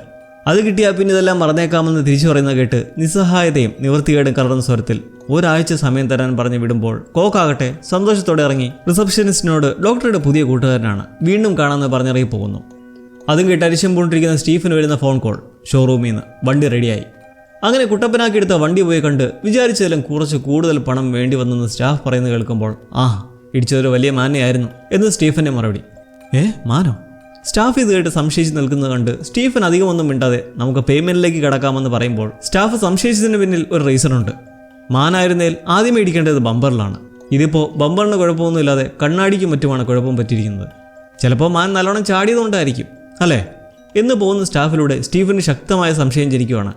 അയാൾ നേരെ ചെന്ന് തലേദിവസം ഗാർബേജിലിട്ട കവർ തപ്പിയെടുത്ത് ആ മെമ്മറി കാർഡ്, കാറിന്റെ ക്യാമറ ദൃശ്യങ്ങൾ ഒപ്പിയെടുത്തിട്ടുള്ള സ്റ്റോറേജ് എടുത്ത് നേരെ ലാപ്പിൽ കുത്തി അന്ന് രാത്രിയിലെ വിഷ്വൽ തപ്പിയെടുക്കുന്നു. സംശയിച്ച പോലെ തന്നെ ഞെട്ടിക്കുന്ന കാഴ്ച. അശ്രദ്ധ മൂലം ഇടിച്ചതല്ല, ബോഡി കൃത്യസമയത്ത് അവരെ മുകളിൽ നിന്ന് എടുത്തിട്ടതാണ്. ആരുടെയോ പ്ലാൻഡ് എക്സിക്യൂഷൻ. ഇടിച്ച ശേഷമുള്ള വിഷ്വൽസ് എടുത്ത് നോക്കുമ്പോഴോ ഓവർ ബ്രിഡ്ജിൽ നിന്ന് ചിരിക്കുന്ന കോക്കും. ബ്ലാക്ക് മെയിലും ചെയ്ത് പൈസ മൊത്തം തട്ടിയെടുത്ത് വട്ടം കറക്കിയ കോപം കൊണ്ട് വിറച്ച സ്റ്റീഫൻ ഉടനെ വിളിക്കുന്നത് സേറയെ. അല്പം മടിച്ചാണേലും ഫോൺ അറ്റൻഡ് ചെയ്യുമ്പോൾ കാര്യം അറിയിക്കുവാണ്. വണ്ടി ഇടിച്ചതല്ലെന്നും ഇവൻ കളിച്ച കളിയാണിതെന്നും ആ സമയം യാദൃശ്ചികമായി വന്നുവിട്ടത് നമ്മളായി പോയതായിരിക്കാമെന്നും പറഞ്ഞു നിൽക്കെ എന്ത് ചെയ്യാനാണെന്ന് സേറ. എന്തായാലും പോലീസിനെ അറിയിക്കാൻ പറ്റില്ലല്ലോ. എന്നാൽ സ്റ്റീഫൻ ഇതിനോടകം തന്നെ പോലീസിനെ അറിയിച്ചു കഴിഞ്ഞു. ബോഡി കൊണ്ടുപോയി കുഴിച്ചു മൂടിയതെല്ലാം അവൻ ഭീഷണിപ്പെടുത്തി ചെയ്യിച്ചാണെന്ന് പറയും. അവർക്ക് എന്തായാലും ഒരു ഡോക്ടർ പറയുന്നതാണോ കൊലപാതകി പറയുന്നതാണോ വിശ്വസിക്കേണ്ടതെന്ന് നന്നായി അറിയുമെന്ന് പറഞ്ഞ സ്റ്റീഫൻ സേറയോട് അത്യാവശ്യമായി ഒന്ന് മീറ്റ് ചെയ്യാൻ പറയുന്നു. കാരണം അവളും കൂടി പോലീസിനോട് നടന്നതിനെക്കുറിച്ച് പറഞ്ഞാൽ കാര്യങ്ങൾ കൂടുതൽ ബലമാകും. സേറ വരാമെന്നേറ്റ് അങ്ങനെ വണ്ടി ഓടിച്ച് സ്റ്റീഫൻ അടുത്ത് എത്തുമ്പോൾ എന്നാൽ അവൾക്ക് അവൻ്റെ വണ്ടിയിൽ കയറാൻ പേടി. മുമ്പ് നടന്ന സംഭവങ്ങളുടെ ട്രോമ. അങ്ങനെ സ്റ്റീഫൻ സേറയുടെ വണ്ടിയിൽ കയറി അവൾക്ക് കാണിച്ചു കൊടുക്കുന്നു. മുകളിൽ നിന്ന് ബോഡി വന്ന് കാറിലേക്ക് വീഴുന്നതും നോക്കി നിൽക്കുന്ന കോക്കിൻ്റെയും ദൃശ്യങ്ങൾ. അവൾ ഇതുകൊണ്ട് ചോദിക്കുന്നത് ഈ കെണി എങ്ങനെ നമുക്ക് തന്നെ വന്ന് പെട്ടുവെന്ന്. Wrong place wrong time. നമ്മുടെ വിധി എന്ന് പറഞ്ഞ് സ്റ്റീഫൻ ഇരിക്കുന്നതുകൊണ്ട് സേറയുടെ മട്ടും ഭാവം മാറുന്നു. സ്റ്റീഫൻ മുമ്പ് വിളിച്ച് പൈസ കടം ചോദിച്ചതിനെക്കുറിച്ച് പറഞ്ഞ് പുച്ഛിച്ച് അവൾ ഫോൺ എടുത്തിട്ട് തന്നെ ഡേറ്റിങ്ങിന് വിളിച്ചിട്ടുള്ള കുറേ പേരുടെ നമ്പർ കാണിച്ചിട്ട് ഏത് നേരത്താണോ നിന്റെ കൂടെ വരാൻ തോന്നിയെന്ന് കാണിക്കുന്നതോടെ സ്റ്റീഫന് മനസ്സിലാവുകയാണ് കയ്യിലെ പണം കണ്ടെടുത്ത് ഓടിയതാണെന്ന്.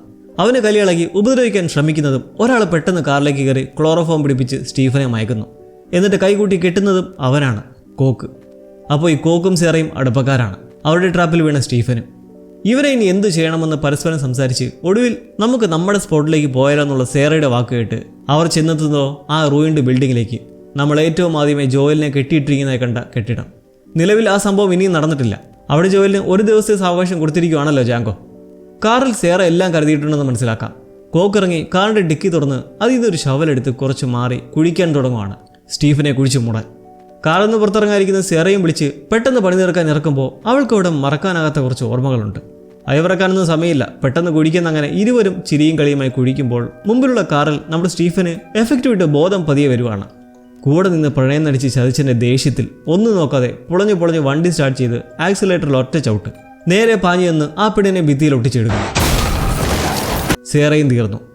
പെട്ടെന്ന് കുതിരമാറിയ കോക്ക് ഷവലുമായി ഓടാൻ ഭാവിക്കുന്ന സ്റ്റീഫനെ നിർത്തുമ്പോൾ അവനാകട്ടെ ദേഷ്യം സഹിക്കാതെ ചെയ്തതാ. 20 അല്ല 30 ലക്ഷം തരാമെന്ന് തരിച്ചു നിൽക്കുന്നുണ്ട്. എന്നാൽ ഇപ്പം തരാൻ പറഞ്ഞ് കോക്കും.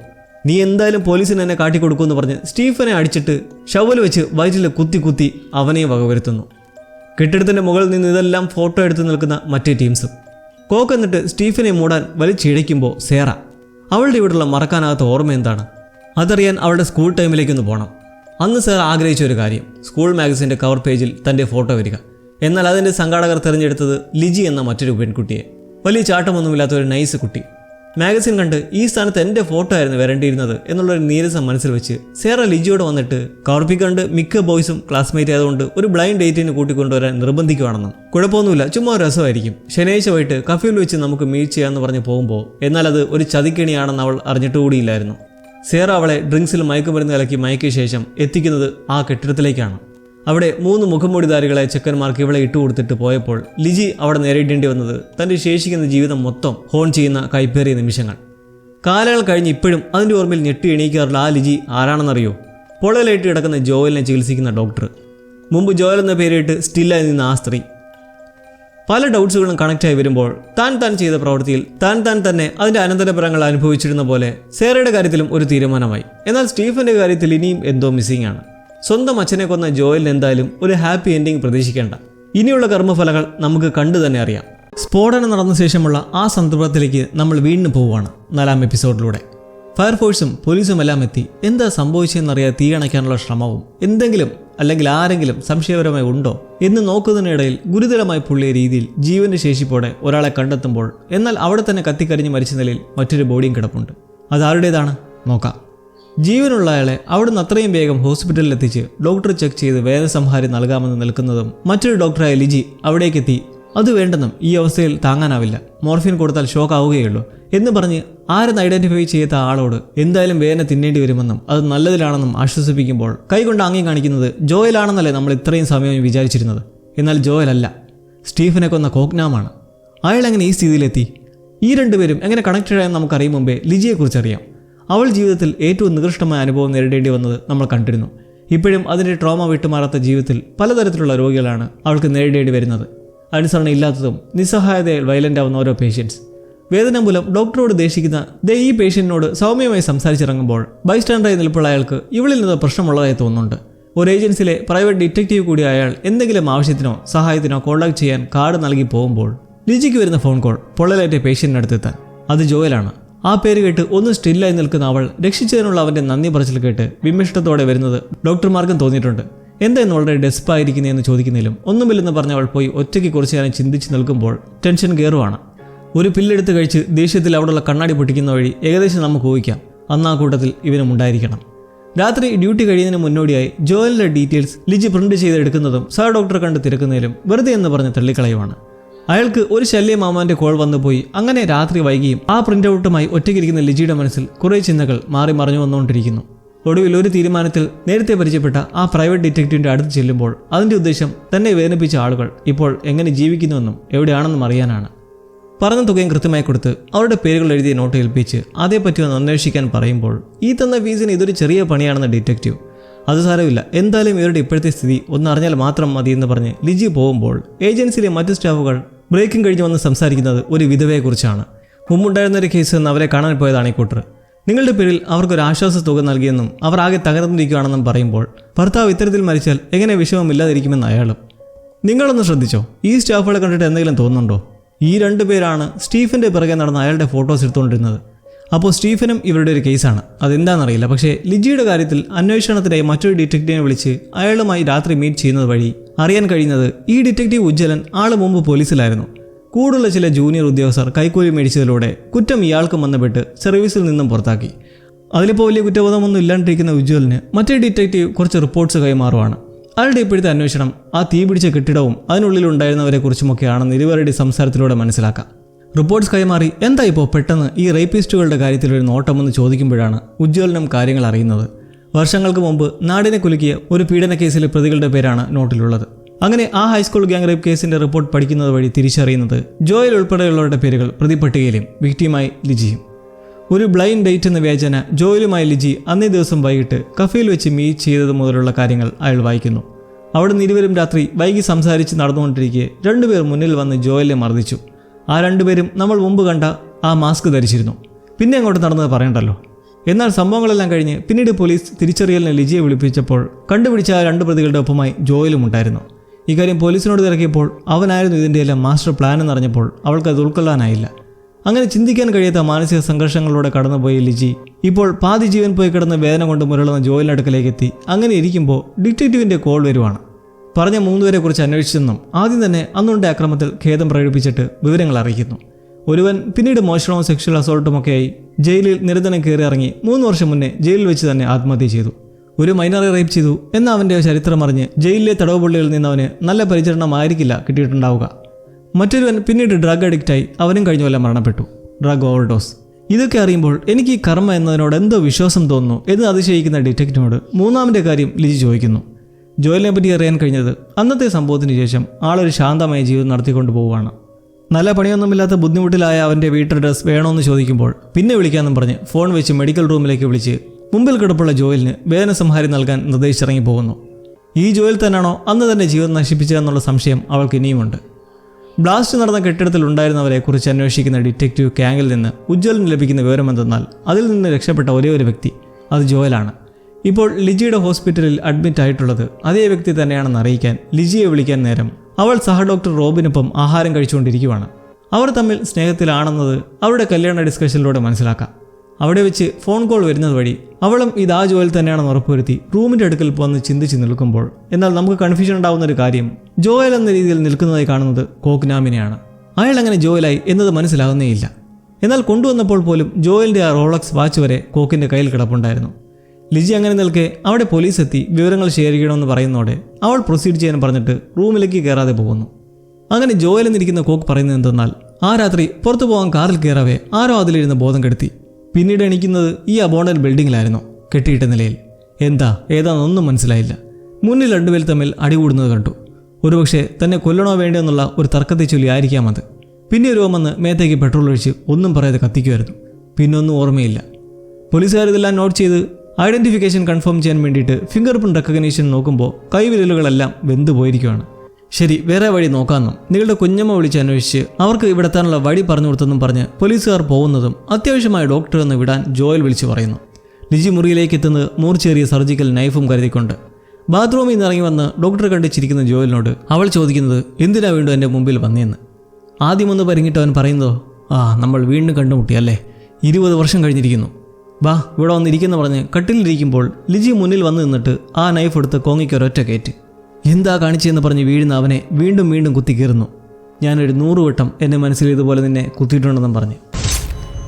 ഞെട്ടിയിടിക്കുന്ന ലിജിയിൽ നിന്ന് മനസ്സിലാക്കാം ഒരു സ്വപ്നമായിരുന്നു അത്.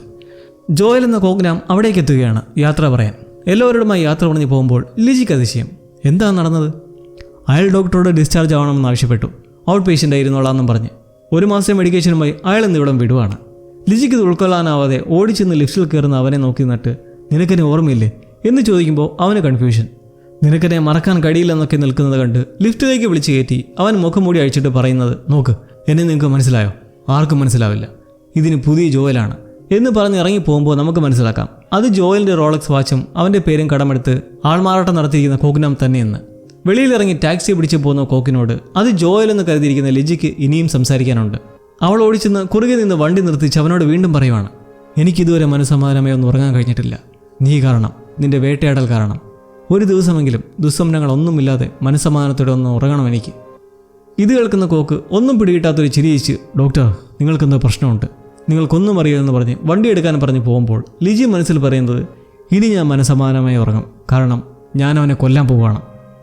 കോക്ക് പറഞ്ഞ പോലെ ഒരു സൂചനയും തരാതെ നിഗൂഢമായി കർമ്മയുടെ ഈ ഒരു എപ്പിസോഡും കഴിയുമ്പോൾ നമുക്കറിയേണ്ടത് യഥാർത്ഥത്തിൽ എന്താണ് ആ ബിൽഡിങ്ങിൽ സംഭവിച്ചിരിക്കുന്നത്, ജോയലിന് എന്ത് പറ്റി എന്നിങ്ങനെ പല ചോദ്യങ്ങൾക്കുള്ള ഉത്തരം. ഉറക്കം കിട്ടുന്നില്ലെങ്കിൽ വല്ല ഉറക്കുവിളിയും മേടിച്ച് കഴിച്ചാൽ പോരെ ഇല്ലേ? ടാക്സി ഡ്രൈവറോട് ഓരോന്നും പറഞ്ഞ് പോയിക്കൊണ്ടിരിക്കുന്ന കോക്കിന് ഇടയ്ക്ക് വിമിഷ്ടം തോന്നി ഗുളിക എടുത്ത് കഴിക്കുന്നതെല്ലാം വശപിശക രീതിയിൽ ഡ്രൈവർ നോക്കുമ്പോൾ എന്താ മനുഷ്യരെ കണ്ടില്ലേ എന്നങ്ങനെ അവൻ ആലോചിക്കുവാണ്. കാര്യങ്ങളെല്ലാം നല്ല വൃത്തിക്ക് പോയിക്കൊണ്ടിരുന്നതായിരുന്നു. എവിടെയാണ് പിടിച്ചത്? അന്ന് ആ രാത്രിയിലാണ് എല്ലാത്തിനെയും തുടക്കം. കോക്ക് ഒരാൾക്ക് വേണ്ടി കുഴിച്ച കുഴിയിൽ ഇപ്പോൾ 2 പേരെ ഇട്ട് മൂടുന്നു. സ്റ്റീഫൻ കൊന്ന് സേറയും സേറെ കൊന്ന് സ്റ്റീഫനെയും മണ്ണിൽ പുതച്ച് കാറിൽ കയറിപ്പോകുന്ന കോക്കിന് ഇപ്പോൾ നല്ല സമയമെന്ന പോലെ 2 കാറുകൾ സ്വന്തം. അവനവൻ്റെ താവളത്തിലേക്ക് നീങ്ങവേ ഈ സമയം ഏജൻസിയിൽ നമ്മൾ മുമ്പ് കണ്ട ഡിറ്റക്റ്റീവ് ഉജ്ജ്വലൻ ഒരു പ്രഗ്നന്റ് ലേഡിയുടെയായി അവിടെ ഭർത്താവിൻ്റെ സംശയാസ്പദമായ ചുറ്റിക്കറങ്ങലിനെ പറ്റിയുള്ള കേസിൻ്റെ വിഷയം സംസാരിച്ചിരിക്കുകയാണ്. ഇതിപ്പോൾ ഒരാഴ്ചയായല്ലോ. എന്തേലും വിവരം കിട്ടുമോ എന്നവർ നീരസത്തോടെ ഫോൺ വയ്ക്കുമ്പോൾ ആ ഉടായ്പ ഭർത്താവ് മറ്റാരുമല്ല, സ്റ്റീഫൻ. ഇപ്പോൾ കാര്യങ്ങളൊക്കെ ക്ലിയർ ആവുന്നുണ്ടല്ലേ? ഇവരുടെ കേസിനാണ് ഉജ്ജ്വലിൻ്റെ സ്റ്റാഫുകൾ സ്റ്റീഫനെ നിരീക്ഷിച്ചുകൊണ്ടിരുന്നത്. മാത്രമല്ല പിൽക്കാലത്ത് മരിച്ചതിൻ്റെ പേരിൽ ഇവരൊരു ആശ്വാസത്തുക നൽകിയതും ഇവർക്കാണ്. ഒടുവിൽ അവനെ കൊല്ലുന്നവരെയുള്ള ഫോട്ടോസ് എടുത്ത് അവർ കാറിൽ നിന്നിറങ്ങി ഓടിയെത്തി ഇതെല്ലാം ബോസിനെ കാട്ടുമ്പോൾ അയാൾക്ക് ഞെട്ടൽ. എന്ത് ചെയ്യണം സാർ? നമുക്ക് പോലീസിനെ അറിയിച്ചാലോ? എന്നവർ നിൽക്കുമ്പോൾ നമ്മളെ രാത്രി കടന്ന് സ്ഫോടനത്തിന് ഇനി 10 മണിക്കൂർ മാത്രം ശേഷിക്കുകയുള്ള ജോവലിൻ്റെയും ജാങ്കോയുടെയും സംസാരത്തിലേക്ക് വരുവാണ്. തലേ ദിവസം പോലീസിനെ കൊന്നിട്ട് നാളെ തന്നെ പണം കിട്ടണമെന്ന് പറഞ്ഞ് അവൻ ഇന്ന് വിളിക്കുമ്പോൾ എല്ലാം റെഡിയാണ്, നമുക്ക് വൈകിട്ട് 8 മണിക്ക് ഒരു സ്ഥലത്ത് വെച്ച് കാണാമെന്നും പറയുന്ന ജോയലിൻ്റെ ഉദ്ദേശം അവനെ തീർക്കുക എന്നല്ലാതെ വേറെന്ത്. ലൊക്കേഷൻ മാപ്പ് അയച്ചു തരാമെന്ന് പറഞ്ഞവൻ പ്ലാൻ ചെയ്തങ്ങനെ രാത്രി ഗോഡൌണിൽ നിന്ന് ഇറങ്ങി വൈകി 2 മണിക്ക് കപ്പൽ വഴി നാട് കടക്കാനുള്ള ഏർപ്പാട് നടത്തി പോകാനൊരുങ്ങവേ അവിടേക്ക് ഒരു കാർ കടന്നു വരുന്നു. അതാരായിരിക്കും? നിലവിൽ ടൗണിൽ അനാവശ്യമായി 2 കാറുകൾ കൈവശമുള്ള കോക്ക് തന്നെയാണ്. അവൻ വണ്ടി നിറങ്ങി വന്ന് ചോദിക്കുന്നതോ, എന്താടാ കൂട്ടാനെ കണ്ടിട്ട് പന്തം കണ്ട പെരിച്ചാഴി പോലെ നിൽക്കണമെന്നും. അപ്പോൾ ഇവന്മാർ 2 പേരും അടുപ്പക്കാരാണ്. അതെങ്ങനെ? 6 മാസം മുന്നുള്ള ജയിൽവാസത്തിൽ വെച്ച് പരിചയപ്പെട്ടതാണ് ഇരുവരും. അന്ന് റിലീസാവുന്ന കോക്ക് കൊറിയൻ ചൈനീസ് ആയതുകൊണ്ട് ജാങ്കോയ്ക്ക് നല്ല വർക്ക് കിട്ടുമെന്നും പറഞ്ഞ് അവൻ്റെ അഡ്രസ്സ് എഴുതി കൊടുത്തിരുന്നു. അങ്ങനെ റിലീസായ സുഖത്തിൽ പുറത്തേക്ക് ഇറങ്ങിയപ്പോൾ അവിടെ കാത്തു നിന്നതോ അവൻ്റെ സ്കൂൾ കാലം മുതൽക്കേ ഫ്രണ്ടായ സേറയും. അവൾ ഉടായ്പാണ്, അവനും അതെ. മടിക്കാനമുള്ളവരെ പിടിക്കാനുള്ള അടുത്ത പദ്ധതിയിലേക്ക് ഇവറ്റുകൾ കടക്കുമ്പോൾ സേറ ഒരു പുതിയ ചുവടുവയ്പ്പെന്ന പോലെ ഒരു സൈക്ലിംഗ് ക്ലബ്ബിൽ ചേരുമ്പോൾ ആദ്യം തന്നെ അവളുടെ വലയിലേക്ക് വീഴുന്നത് ഒരു സ്കിൻ ഡോക്ടർ നൈജു. അവളെ വീഴ്ത്തി ഹോട്ടൽ റൊമാൻസിന് തുടക്കമാകുമ്പോഴേക്കും അവിടേക്ക് ചാടിക്കേറി വരുന്ന കോക്ക്. സേറയുടെ സഹോദരനാണെന്നുള്ള നാടകത്തിൽ പ്രശ്നങ്ങൾ ഒതുക്കാൻ കയ്യിലെ പൈസ മൊത്തം ഊറ്റി പോരാത്തതിന് ഫോണിൽ നിന്ന് ഇൻസ്റ്റന്റ് ലോൺ പിടിപ്പിച്ച് അക്കൗണ്ടിലേക്ക് ട്രാൻസ്ഫർ ചെയ്യുന്ന പരിപാടി. എന്ത് സുഖം! ലക്ഷങ്ങൾ ഇങ്ങനെ അടിച്ചെടുക്കാൻ അടുത്തതായി ഒരു കിളവൻ സിഇഒയെ വലയിലാക്കി മറഞ്ഞു നിന്ന് ഫോട്ടോസ് എടുത്ത് മകളുടെ പ്രായമുള്ള പെണ്ണിന്റെ കൂടെ നടക്കുന്നത് പബ്ലിക്കാക്കുമെന്ന് ബ്ലാക്ക്മെയിൽ ചെയ്ത് കമ്പനിയുടെ നല്ല പേരിന് വേണ്ടി അയാൾ ഒതുക്കുന്ന വഴി വീണ്ടും ലക്ഷങ്ങൾ. ബാറിലിരുന്ന് ക്രെഡിറ്റഡ് മെസ്സേജിൽ ആനന്ദിക്കുമ്പോൾ സമയം കളയാതെ അടുത്ത പണി തുടങ്ങട്ടെ നമ്മുടെ ഒരുത്തിനോട് കയറി മുട്ടുമ്പോൾ കോക്കിന് ഒരു ഫോൺ കോൾ വരുവാണ്. എന്തെങ്കിലും പണിയുണ്ടെങ്കിൽ വിളിക്കണമെന്നും പറഞ്ഞ് നമ്പർ കൊടുത്ത് ജാങ്കോ. ഒരു പണിയുണ്ടെന്നുള്ള കോളിൽ ദേ വരുന്ന മച്ചുവെന്ന് എണീച്ചു പോകുമ്പോൾ സേറയുടെ പുതിയ ഇര അവിടെ ഇരിക്കുന്ന സ്റ്റീഫനും. അങ്ങനെ ജയിലിൽ നിന്ന് ഇറങ്ങിയതിൽ പിന്നെ ആദ്യമായി കാണുന്ന ജാങ്കോയും കോക്കും സംസാരിക്കുന്ന ആ പുതിയ പണി ഇൻഷുറൻസ് ക്ലെയിം ചെയ്യാൻ ഒരുത്തിൻ്റെ അച്ഛനെ തട്ടുക എന്നത്. പിടികിട്ടിയ നമ്മുടെ ജോയൽ ജാങ്കോയെ ഏൽപ്പിച്ച കൊട്ടേഷനും 2 കോടിയുടെ ഇൻഷുറൻസ് തുകയെ പറ്റിയും കോക്കിനോട് പറയുമ്പോഴോ ഈ കാലത്ത് ഏതെങ്കിലും പൊട്ടന്മാർ ഇത്രയും കുറഞ്ഞ ഇൻഷുറൻസ് എടുക്കുമെന്ന് അവനും. തുക അതിൽ കൂടുതലാണെങ്കിലേ ഉള്ളൂ, നിന്നെ പറ്റിച്ചതാണെന്നൊക്കെ പറഞ്ഞ ശേഷം മാറി നിന്ന് കോക്കിന് ജോയലിനെ കാണിച്ച് ഇവനാണ് കൊട്ടേഷൻ തന്ന ആ എംബോക്കി എന്ന് പറയുന്നു. ഇവനാണോ ഒന്ന് കോക്കും? പണ്ട് സ്കൂളിൽ പഠിക്കുമ്പോഴൊക്കെ ഇവനെ കാണാറുണ്ടായിരുന്നു, ഒരു തോൽവി എന്ന പരിചയം. ഇതിനുശേഷമാണ് ജാങ്കോ ഹോസ്പിറ്റലിലെത്തി ജോയലിനെ കണ്ട് ഇൻഷുറൻസ് 5 കോടിയാണെന്നും ക്യാഷ് കൂടുതൽ വേണമെന്നും പറഞ്ഞത്. അങ്ങനെ ആ അന്തകരമായ രാത്രി ജോയലിൻ്റെ ഡേഡി പള്ളിയിലിരുന്ന് വിഷമിക്കുന്നതും അദ്ദേഹത്തിൻ്റെ മകനെക്കുറിച്ച് ഓർത്ത്. വീണ്ടും വീണ്ടും കുഴപ്പങ്ങളിലേക്ക് ചെന്ന് ചാടിക്കൊണ്ടിരിക്കുന്ന അവന് നല്ല ബുദ്ധി തോന്നാൻ വേണമെങ്കിൽ എൻ്റെ ജീവൻ എടുത്തോ കർത്താവേ എന്ന് പ്രാർത്ഥിച്ചങ്ങനെ പുറത്തേക്ക് ഇറങ്ങുന്നതും ഗ്രൂപ്പിലെ സുഹൃത്തായ ആ സ്ത്രീ ഓടി വന്ന് വിളിച്ചു നിർത്തുവാണ്. വരുന്ന ദിവസം നിങ്ങളുടെ ബർത്ത്ഡേ അല്ലേ, അതുകൊണ്ട് ഇന്ന് ഞങ്ങളൊരു കൊച്ചു പാർട്ടി അറേഞ്ച് ചെയ്തിട്ടുണ്ടെന്ന് പറഞ്ഞ്. ഡേഡി പാർട്ടിയോട് താല്പര്യമൊന്നുമില്ല, അപകടത്തിൻ്റെ ക്ഷീണം ഇപ്പോഴും ഉണ്ട്, അതുകൊണ്ട് അടുത്ത ആഴ്ച കാണാമെന്ന് പറഞ്ഞ് പോകുമ്പോൾ എന്നാൽ ശരി എന്ന് പറഞ്ഞു വിട്ട ശേഷമാണ് അവർ ബർത്ത്ഡേ കേക്ക് മേടിച്ചു വെച്ചിരുന്ന കാര്യം ഓർക്കുന്നത്. പാർട്ടി വേണ്ടെങ്കിൽ ബർത്ത്ഡേ കേക്ക് കൊടുക്കാൻ അങ്ങനെ പിറകെ പോകുമ്പോഴാണ് വളവിൽ വെച്ച് അദ്ദേഹത്തെ വണ്ടി ഇടിക്കുന്ന ആ കാഴ്ച കാണുന്നത്. വണ്ടി ഓടിച്ചതോ കോക്കും. മരിച്ചെന്ന് ഉറപ്പുവരുത്താൻ ഇറങ്ങി നോക്കവേ ജാങ്കോ കാണുന്നത് ഇതിനെല്ലാം സാക്ഷിയായ അവരെ. പിടിക്കാൻ ഓടുന്നതിലും അവർ രക്ഷപ്പെടുമ്പോൾ കോക്ക് നോക്കുന്നത് വഴി ഡേഡിക്ക് ഇനിയും ജീവനുണ്ടെന്ന് മനസ്സിലാവുന്നു. ഈ സംഭവം ഒരാൾ കണ്ടതുകൊണ്ട് ഇനി ഇവിടെ നിൽക്കേണ്ട, സ്ഥലം വിടാമെന്ന് ജാങ്കോ നിൽക്കുന്നതിലും മരിക്കാത്തതുകൊണ്ട് ഇയാളെ ഇവിടിട്ടേക്കാതെ വണ്ടിയിൽ കയറ്റാമെന്നങ്ങനെ കാറിൽ കൊണ്ടുപോവുകയായിരുന്നു. എന്നാൽ അടുത്ത പ്രശ്നം ഉണ്ടാകുന്നത് ജാങ്കോ വണ്ടിയിൽ നിന്ന് അദ്ദേഹത്തെ വായ പൊത്തിപ്പിടിച്ച് ശ്വാസം മുടിച്ച് കൊല്ലുമ്പോൾ. എടാ ദ്രോഹി, ഇനി പോസ്റ്റ്മോർട്ടത്തിൽ മനഃപൂർവ്വം കൊന്നേ വരൂ എന്ന് കോക്ക് രോധിക്കുമ്പോൾ ഞാൻ എന്തായാലും അവൻ്റെ കയ്യിൽ നിന്ന് ക്യാഷ് മേടിക്കുമെന്ന് രണ്ടും കൽപ്പിച്ച് ജാങ്കോയും. അങ്ങനെ ആകെ പെട്ടിരിക്കുന്ന സമയത്ത് ഫോൺ കോൾ വരുന്നെങ്കിലും കോക്ക് എടുക്കുന്നില്ല. വിളിക്കുന്നതോ സേറയും. നമ്മൾ മുമ്പ് സാക്ഷ്യം വഹിച്ച ഡിന്നർ കഴിഞ്ഞ് രാത്രി കൂടാൻ സ്റ്റീഫനുമായി ഹോട്ടലിലെത്തി അവൾ വൈനും കുടിപ്പിച്ച് കിടത്തിയ ശേഷം വിളിക്കുവാണ്. ഫോൺ എടുക്കാത്തത് കൊണ്ട് അവൾ സ്റ്റീഫൻ ഉറങ്ങുന്നൊരു ഫോട്ടോ ഇട്ടുകൊടുത്ത് ഇവിടെല്ലാം ക്ലിയറാണ്, നീ ഇനി എത്തിയാൽ മതിയെന്നും വാട്സാപ്പ് ചെയ്യുമ്പോൾ കോക്കിനൊരു ഐഡിയ. അവനുടൻ തന്നെ ജാങ്കോയോട് എനിക്ക് വേറെ ചില പണിയുണ്ടെന്നും ഡേഡിയുടെ ബോഡിയുടെ കാര്യത്തിൽ വിഷമിക്കേണ്ട, അത് ഞാൻ കൈകാര്യം ചെയ്തോളാമെന്നും പറഞ്ഞ് അയാളെ വിട്ട ശേഷം ഇവൻ സേറയെ വിളിച്ചിട്ടൊരു പുതിയ പ്ലാൻ ഇടുന്നു, ഗുണമേറിയൊരു പ്ലാൻ ബി. ആ പ്ലാനാണ് കോക്ക് അവിടെ കണ്ട ഒരുവൻ്റെ സൈക്കിളും മോഹവിലയ്ക്ക് മേടിച്ച് റോഡിൻ്റെ ഓവർ ബ്രിഡ്ജിൽ ശവവുമായി വലിഞ്ഞു കയറി നിന്നിട്ട് സേറയെ കൊണ്ടൊരു നാടകം കളിപ്പിച്ച് അതുവഴി യാത്ര ചെയ്ത് ഫോണിൽ മിനിറ്റിന് അപ്ഡേറ്റ് ചെയ്ത് ഒടുവിലെത്തിയപ്പോൾ കൃത്യമായി ടൈമിങ്ങിൽ ബോഡി എടുത്ത് കാറിലേക്ക് ഇട്ടത്. അങ്ങനെ അവിടുന്ന് പരിപാടികളെല്ലാം നടന്ന് സ്റ്റീഫനെയും കൊന്ന് കുഴിച്ചിട്ടിട്ട് ഇപ്പോൾ വേറെ കുഴിച്ചിട്ട് ഡേഡിയുടെ ബോഡിയും പോലീസ് കണ്ടെത്തി ആകെ പ്രശ്നമായി ജാങ്കോയ്ക്ക് മുന്നിലെത്തി അവരൊരുമിച്ച് ജോയിൽ അയച്ച ആ ലൊക്കേഷനിലേക്ക് പോവുകയാണ്. താൻ പിരിഞ്ഞ ശേഷം കോക്ക് നടത്തിയ കാര്യങ്ങൾ അറിയുന്ന ജാങ്കോ നീ എന്തിനാ ഇത്ര റിസ്ക് എടുത്തേന്ന് ദേഷിക്കുകയാണ്. കോക്കാകട്ടെ നീ ഉൾപ്പെടെ പെടാതിരിക്കാനാണെന്നും അത് വിട്, ഇപ്പോൾ നമ്മുടെ ടാർഗറ്റ് ആ തോൽവിയുടെ കയ്യിൽ നിന്ന് പൈസ മേടിക്കുകയാണെന്നും ഇപ്പോൾ എന്താണ് പെട്ടെന്ന് തിരികെ നാട്ടിലേക്ക് പോകാൻ നിൽക്കുന്നതെന്നും ചോദിക്കുമ്പോൾ അതിൻ്റെ കാരണം ആൾ കൊന്നിരിക്കുന്ന ഒരു പോലീസ് തന്നെയാണല്ലോ.